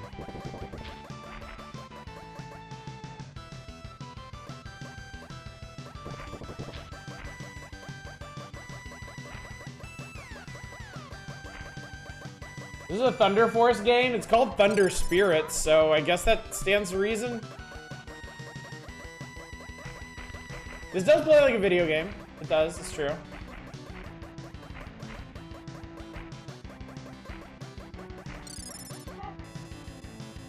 Whoa, that's pretty neat. I approve of that.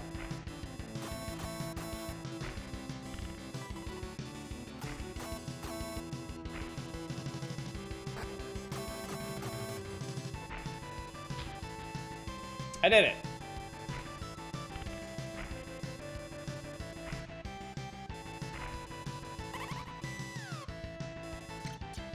Whoa! Okay. Okay, so the top buttons do something. I have rear shooting, I have vertical shooting. Okay, that's actually pretty cool.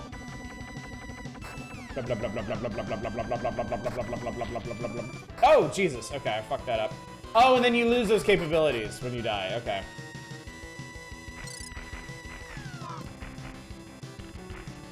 Whoa, all right.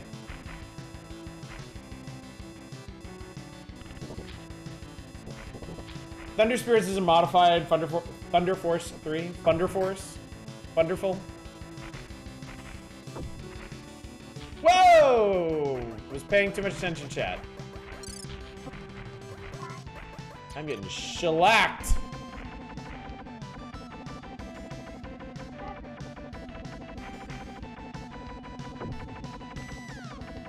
Serious have missiles.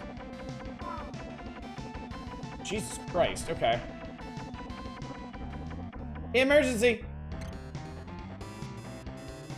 Whoa! Whoa! Whoa, you fucker! Oh! What? How the fuck are you supposed to dodge that? I mean, it doesn't matter, he's dead, but Jesus Christ.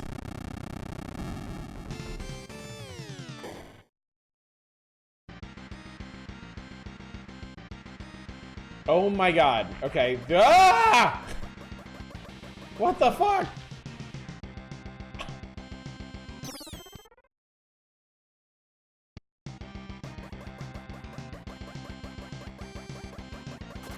Ah!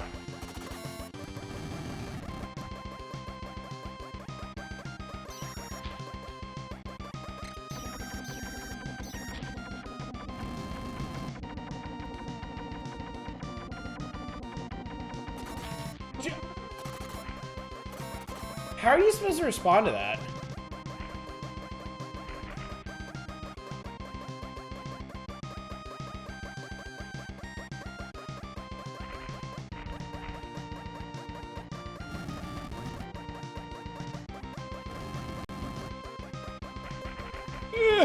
Jesus Christ.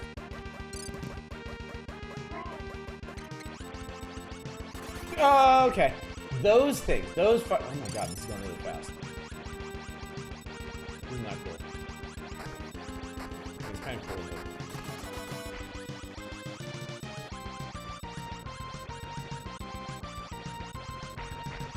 but... Oh, wait, okay. Hang on a sec. My earbuds died. Let me switch out. It's turbo tunnel time on stage 2. It says Sega Genesis Thunder Force 3 had better music. Metal Squad is a banging stage theme. Probably the best in the franchise. Okay. Please work me.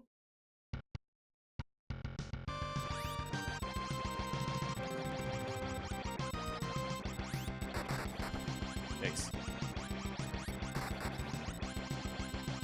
So I think the main thing about this one, this feels like it has a really weird balance to it. Because there's a lot of stuff that just appears on the screen very quickly and doesn't really seem to leave you time to respond. And the other thing is, like, the shooting doesn't... I think it's the sound design.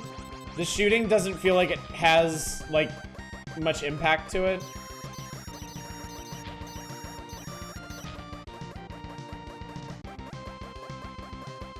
I mean, the It's kind of a sad pew pew sound they picked for your main gun.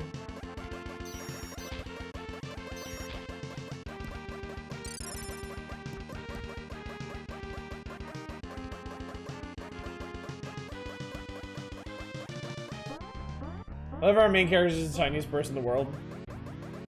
Oh, this is interesting.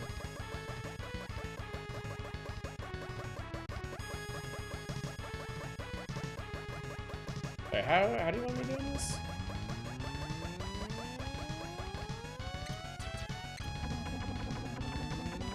I'm sorry, how do you want me doing this?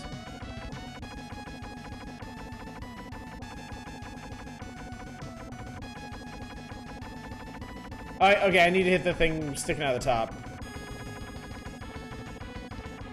Okay, I get it now.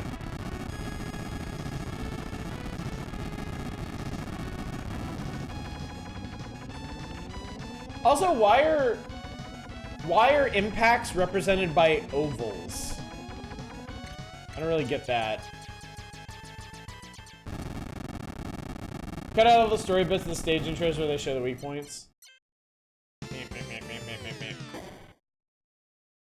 Okay, let me put this on auto. Otherwise I'm gonna lose my mind. Wow, okay.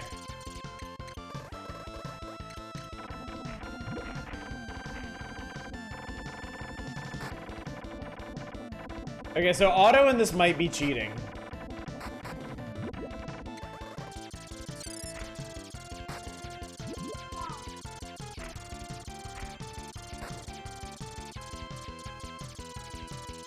Ovals are powerful, ovals are cool. Statica will show you how cool ovals are.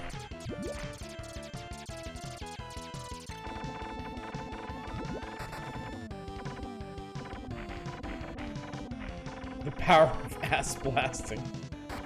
Fuck the ocean, just shoot up the ocean.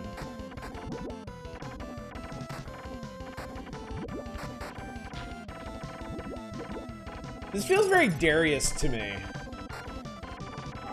I don't know, is that just me or you're all feeling that too? What did the ocean ever do for us? Exactly.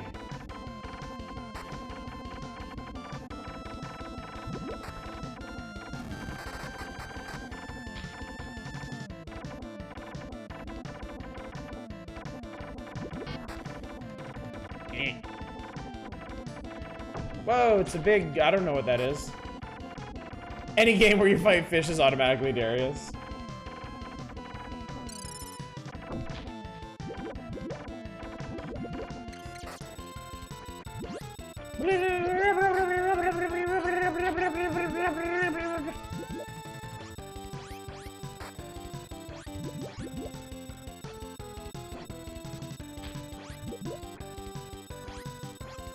Somehow, if we somehow ever make you play a Genesis game, Thunder Force 4 is definitely more worth a look. Okay, I'll keep that in mind. Whoa, that's a ship. That's a ship that appears to be shooting bubbles at me. Okay.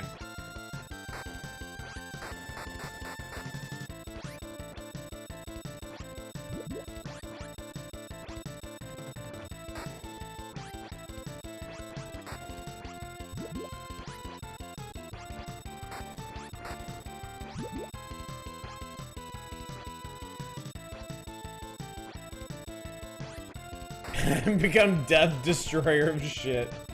Your retro stuff, though, obviously not Nintendo Power. You ever play the old Apogee games? Stream it? No, I've talked about it. I've threatened to do it several times, and still haven't. Because yeah, I have the whole Apogee collection on Steam. Is this homing shit? This is homing shit.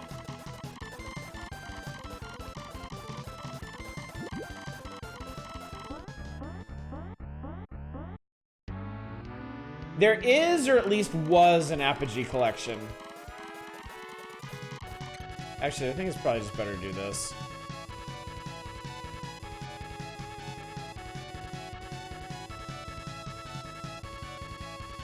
Shooting onion rings, chat. Lots of onion rings. And now it's dead. Definitely be down for watching you do Hocus Pocus, only jam out to the banging music. Ooh. Ooh, space.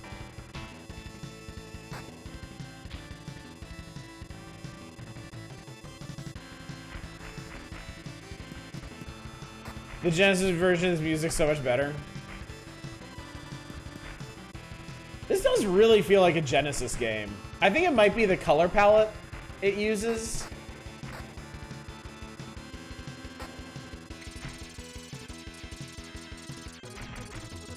Yeah, fuck stuff behind me. Actually. Man, also, power-ups in this game are really sad.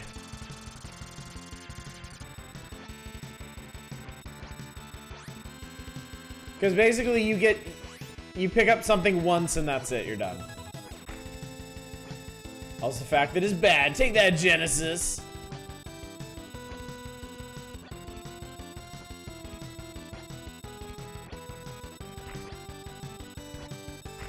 Alright, I'm sorry. This game put me asleep. I can't play this anymore. It's just not that good. I hate to say it, chat. Actually, no, I don't. It's just not that good. I can't.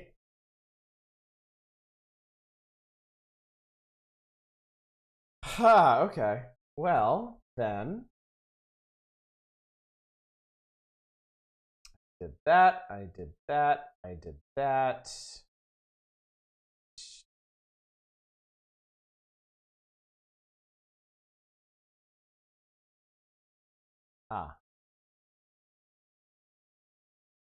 Well, the Mega Drive over here wasn't very Mega, though, or very Drive.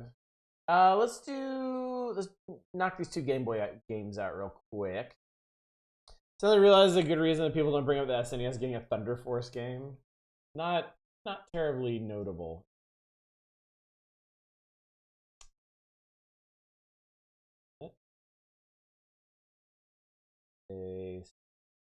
I'm curious about Night Quest. Night Quest could be interesting.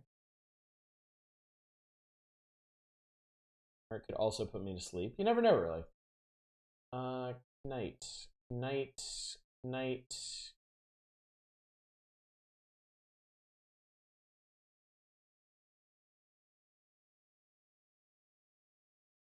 Alright, Arcane, have a good one. You take care. I'm not seeing Night Quest.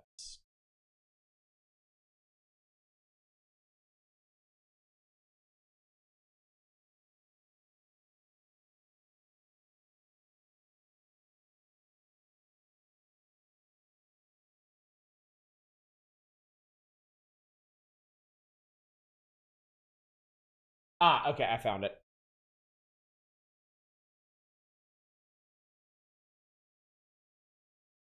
Yeah, not in the magazine. I'm actually looking in my archive.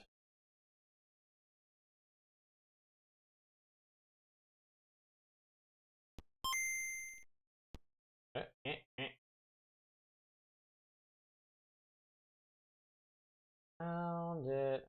It was really loud too. All right. Night West. West of the Night.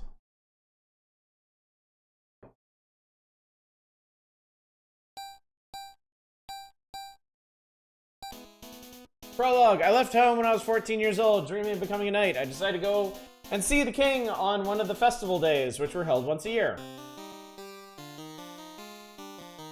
I can understand what you want. I'm going to give you a chance. Vanquish the wild King Goblin, who lives in a cave to the north of this castle. If you succeed, I will allow you to serve me. I understand, sir. Will was given a sword, armor, and money by the king, and he set off for the North Cave.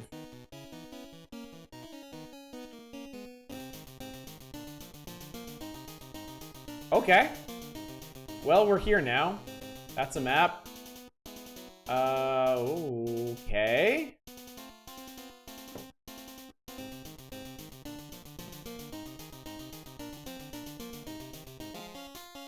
Up to now, many knights have tried to defeat the King Goblin. No one has ever returned. Awesome. Exciting. Green Slime Beard. Fight it. I'm not gonna swallow it. What the fuck is wrong with you? Swallow, Falcon, Seagull, Falcon. Falcon Punch.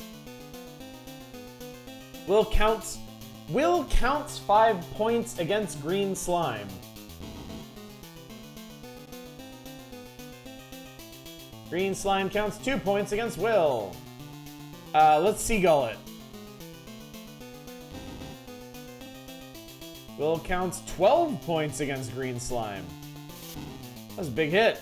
That's a big Seagull. Monster defeated. Will gets 4 gold. Will gets 1 XP. 1 XP. Oh Christ, 1 XP. Imp appeared.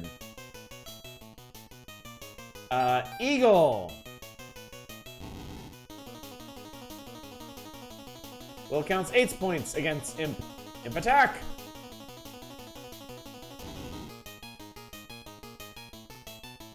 Imp counts 3 points against Will. Obviously, we got a Seagull.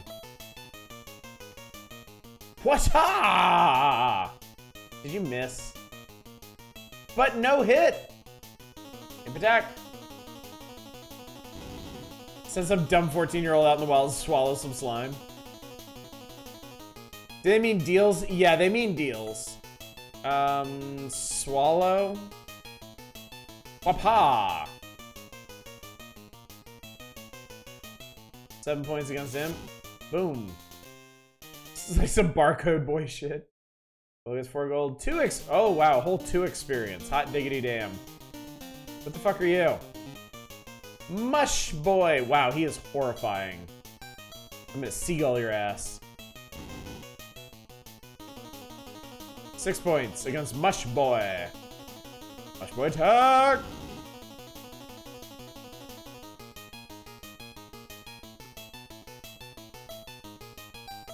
Falcon! Oh, it was only 3 points. Lame.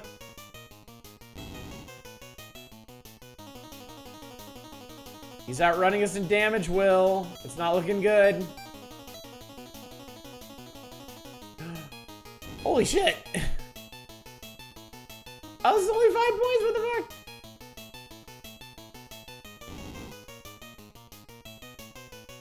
Will, your life is on the line with this next one. Do it again.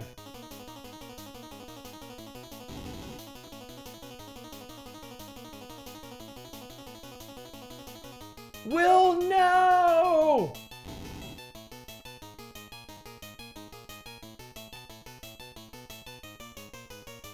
Will's power ran out. I can't believe Will is fucking dead. Oh, you're woken up early. You're okay. I appreciate your concern, sire. I'm okay now. Okay.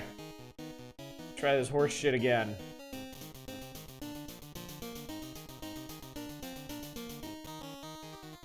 Oh my god. Okay, I'm good. I get the idea. Oh, Jesus Christ. Holy shit! I went west instead of north, and now the monster has 159 hit points. Swallow it.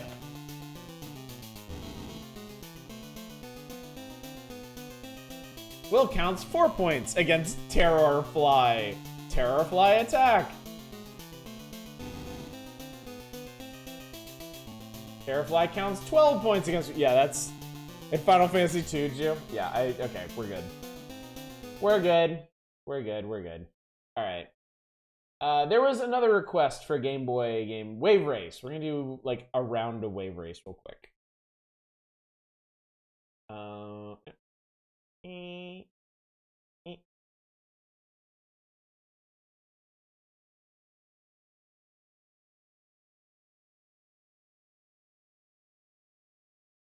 Wave Race.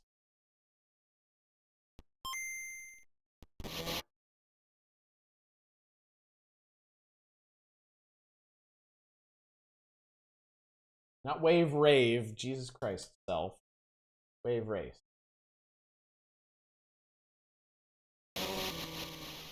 Meow. Input your name. Oh, it remembers me. I'm Jeep. I'm a Jeep. Let's just, we didn't do slalom last time. Let's try that. It was entirely on you for going a different direction you were meant to go in despite not being told. It's true. I fucked it.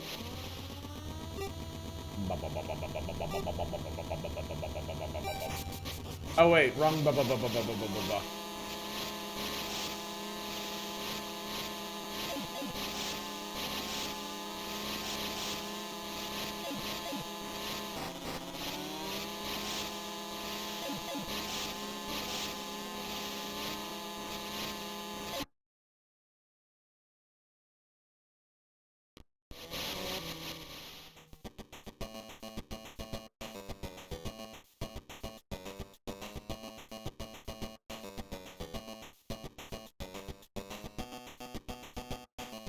Wait, so in slalom, you actually just get points.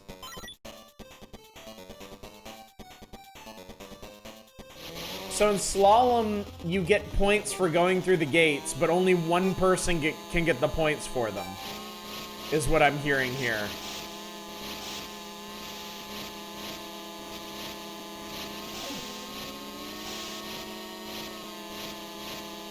So I got 0 points that first time because I didn't make it to any of the gates.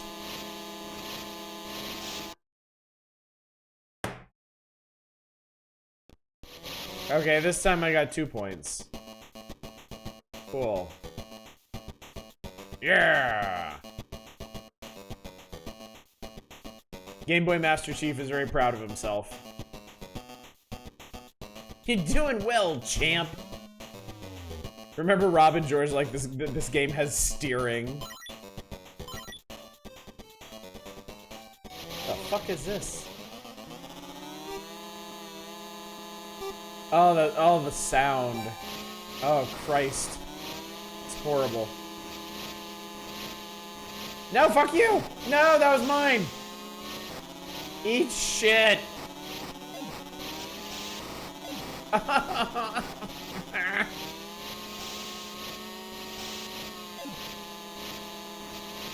Video games are a mistake, chat.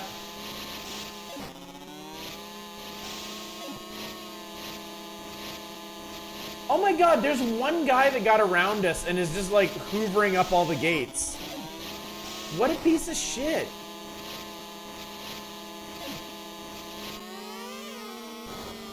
Oh, because those are jumps, that's why.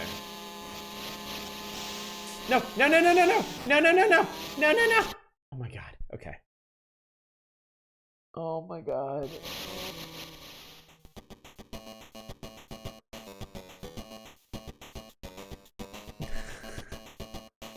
Bang copy that emote rules. I love that. Okay. Alright.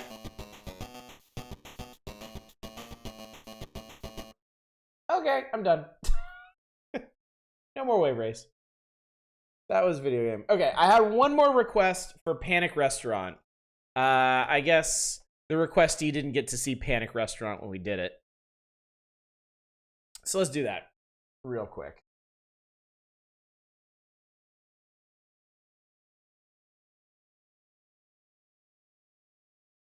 All right. Yes.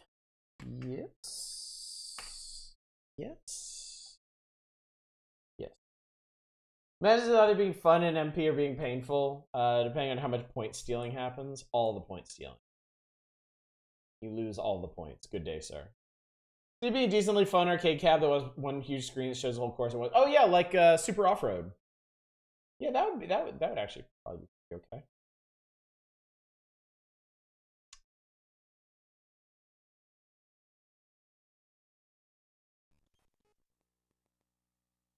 Point stealing directly related to amount of physical violence between players.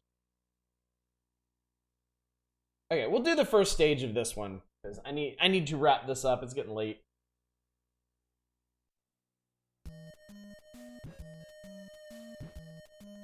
I quite enjoyed this game. I had a good time with it.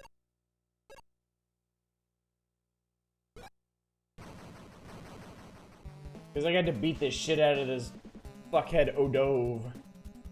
Odove, I am Odove. I have taken your nice little restaurant. Ha ha ha. Hi. Alright, let's experience the appetizer, shall we?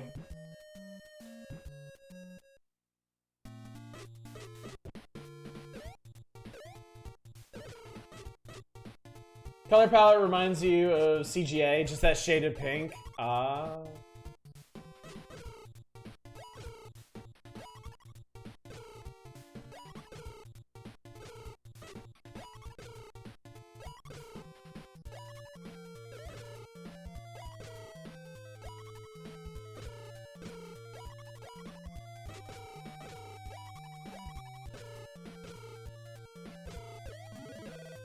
I got a spoon.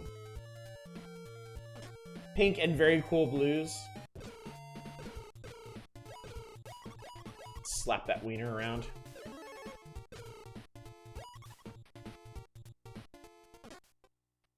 This is a splatterhouse of food. So, this was the ladle that Rob and George were talking about. It's not a ladle. It's one of those popcorn poppers.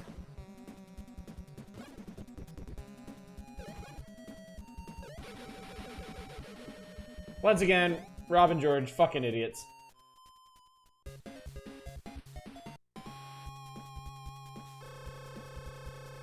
To the surprise of literally no one. And then there's gambling, hooray! Which, interestingly enough, is the only way to recover health in between levels or increase your max life. I got really lucky when we played this last time. Because I got the max life. I got 2 max life ups after the very first stage.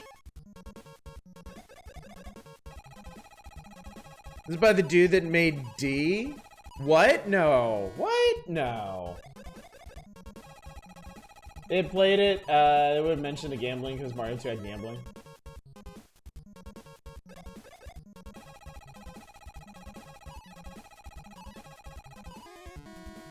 So I suppose in theory you could get through this entire game with just 2 hearts because they never bothered to give you another health up.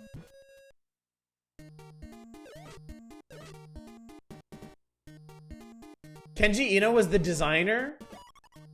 Dude, video games are so fucked up. The entire video game industry makes no goddamn sense.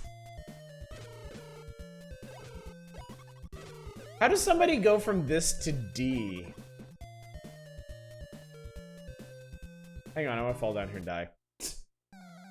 Okay. Ba-doop. Alright, that was a quick look at Pant Restaurant. Let's go ahead and wrap this thing up, shall we? With the sound, this lovely soundtrack provided by Mr. Nuts. Remember from this to D to doing a sound adventure aimed at the blind. Missed the scene where Cookie eats his mom.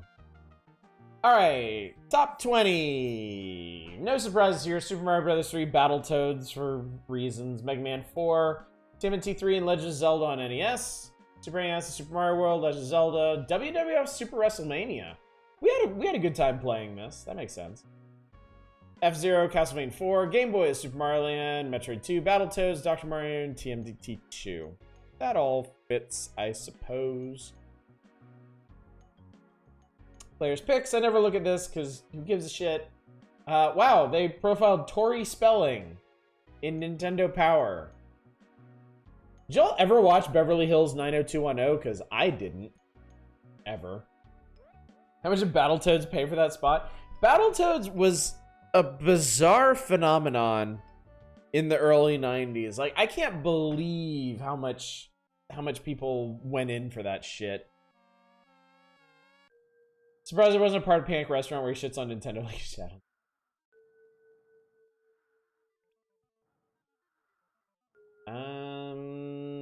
She says she plays Nintendo games. All of the Super Mario games. And I particularly enjoy thought-provoking games, ones that make you search for hidden objects. Not that she's gonna name any of those, but whatever. Battletoads is the one series where the arcade game is the most fair. I don't know how the fuck that happened. Alright, Pack Watch. This is stuff, if you want to go ahead and request this stuff, feel free. But I warn you, it could be months before we ever get to these, okay? There's going to be a lot of stuff in here, or never. Some of this stuff may never come out. In which case, you'll get your coins back eventually. Obviously, Super Mario Kart is in our future. New kind of racing game instead of high-powered Formula 1 racers. You'll control a zippy go-kart in the Mushroom Kingdom with opponents like Bowser and Princess Toadstool. Also, Super NES Battle Clash is a Super Scope game. God, I wish I could play this one for y'all, chat. I always wanted to play this game, but I never got it, and my Super Scope died, and now you can't use Super Scopes for anything anymore, so... Highly doubt Super Mario Kart is ever showing against Super Star Wars. Finally, pack watching staff has been playing with a new kind of controller for the Super NES. Nintendo's Power Mouse. Oh my god. I actually mentioned it already. Plans call for the mouse to be packaged with Mario Paint. And more and more adaptations of PC games for the Super NES with CD games on the horizon. The Power Mouse would allow quicker access to menus and other point-and-click functions. Yeah, wouldn't that be nice? Dinosaurs. What would happen if you were transported back in time to the age of dinosaurs? Your ass would get eaten. No question. That's the question asked by Irem's upcoming Super NES action game called Dinosaurs. The correct answer would probably be that dinosaur would step on you. Okay, we're actually on the same page here. This game is more optimistic. You get to ride around on a thunder lizard and punch out other critters. Premium is on jumping skills and quickness, and the side scroller reminds your pack watching crew of Super Mario World. On PC port that I'm mildly looking forward to at some point is Uncharted Waters, New Horizons, and Sid Meier's Civilization. Yeah, I never played either of those. It'll be interesting to see how they turn out. Irem is also working on a golf release called the Irem Skins game, which gets to play a skins match with some power golfers. Sounds kind of hot, actually. Super Star Wars from Lucasfilm Games and JVC due out this fall is based on the original blockbuster. Game will feature Mode 7 effects and digitized voices. The side and vertical scrolling action will be intercut with cinema scene. The programmers promise lots of neat options like using vehicles. Yeah, I know what Uncharted Waters is, but I never played it. I'm curious how it's actually gonna be as an experience. Super Double Dragon. Plot puts the brothers Lee in the thick of a martial arts madhouse. This time the action is in Vegas, baby. Vegas. Streets, casinos, even in the elevators. Wow. That's cool. Packwatch has also been watching the progress of Trade West Danny Sullivan's Indy Heat, a racing game featuring Indy-type cars. Great. Cool. Miner 2049er. If you wanted to explore a radioactive uranium mine, you can bet that your fearless Packwatch reporters were out to try it. Here's your chance. Action puzzle game from Mindscape for Game Boy. Interesting. You'll get confused and die. That's how it'll work. That's how it worked for me. Ooh, Super Mario Land 2. Nice. That'll be coming up. Legend of the Ghost Lion. Maria's parents were lost in the wilds of Africa, and now she must save them from the curse of the Ghost Lion. Sort of NES Sheena Queen of the Jungle thing. Frankly, this Packwatcher was surprised to find an American child charging about Africa with a couple of Spirit Warriors and a Dragon Warrior lookalike RPG. Huh. Okay. Legend of the Ghost Lion has the best cover. Later in the year, expect to see Ace Harding Lost in Las Vegas, which follows the gumshoe heels of Deja Vu. Oh, that never happened, did it? That's a shame. Shadowgate-like interface emphasizes clue gathering. We also look forward to playing Sword of Hope 2 for Game Boy. And Kemco plans on releasing an explosive Super NES puzzle game called Kablooey. Ghost Lion. Ghost Lion is never going to show up in the magazine, so I'll have to find a time. I've actually got a couple things on here.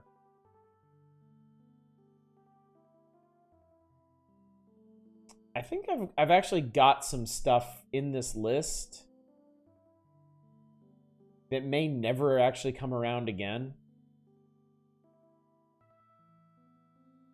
Sounds interesting. Also, I'm worried about the racism whenever I hear about something with this premise. Understandable. Seen that cover? What was this cover? What the fuck? What the fuck? Dude, okay. Sure.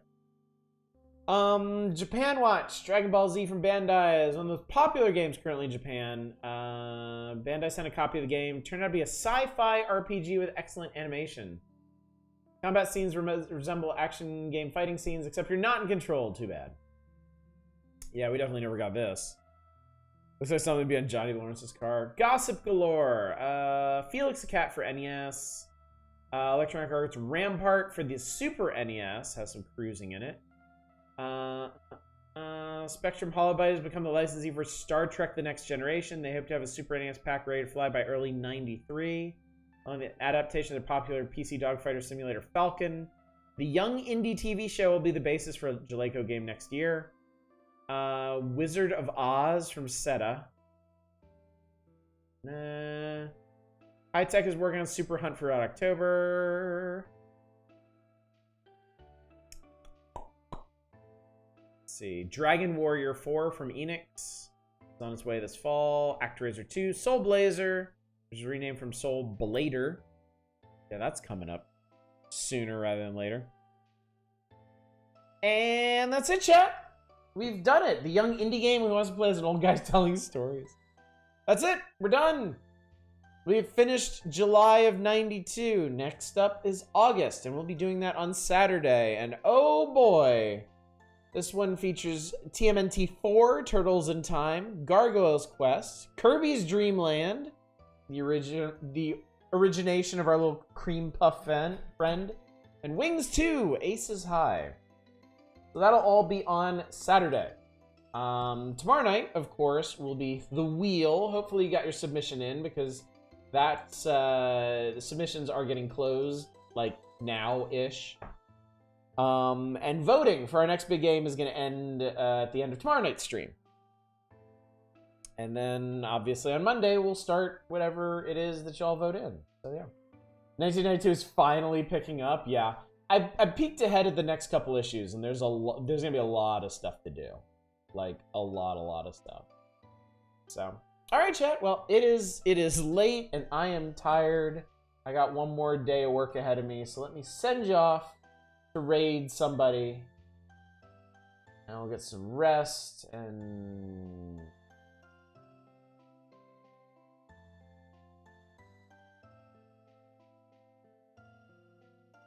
let me send you over to Dama. Dama is playing Celeste at the moment.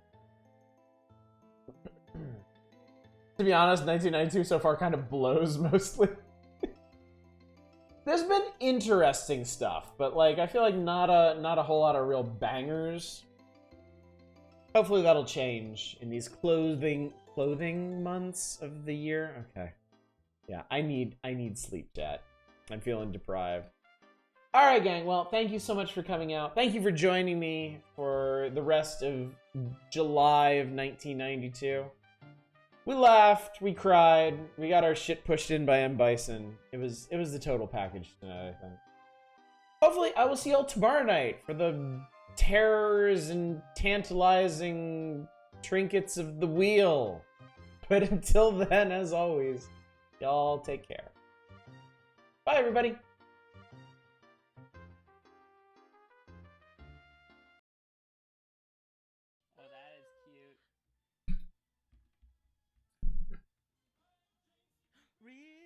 You going? Gold-plated games raiding into the jank stream. Welcome, Raiders. We're at the jankiest of jankiest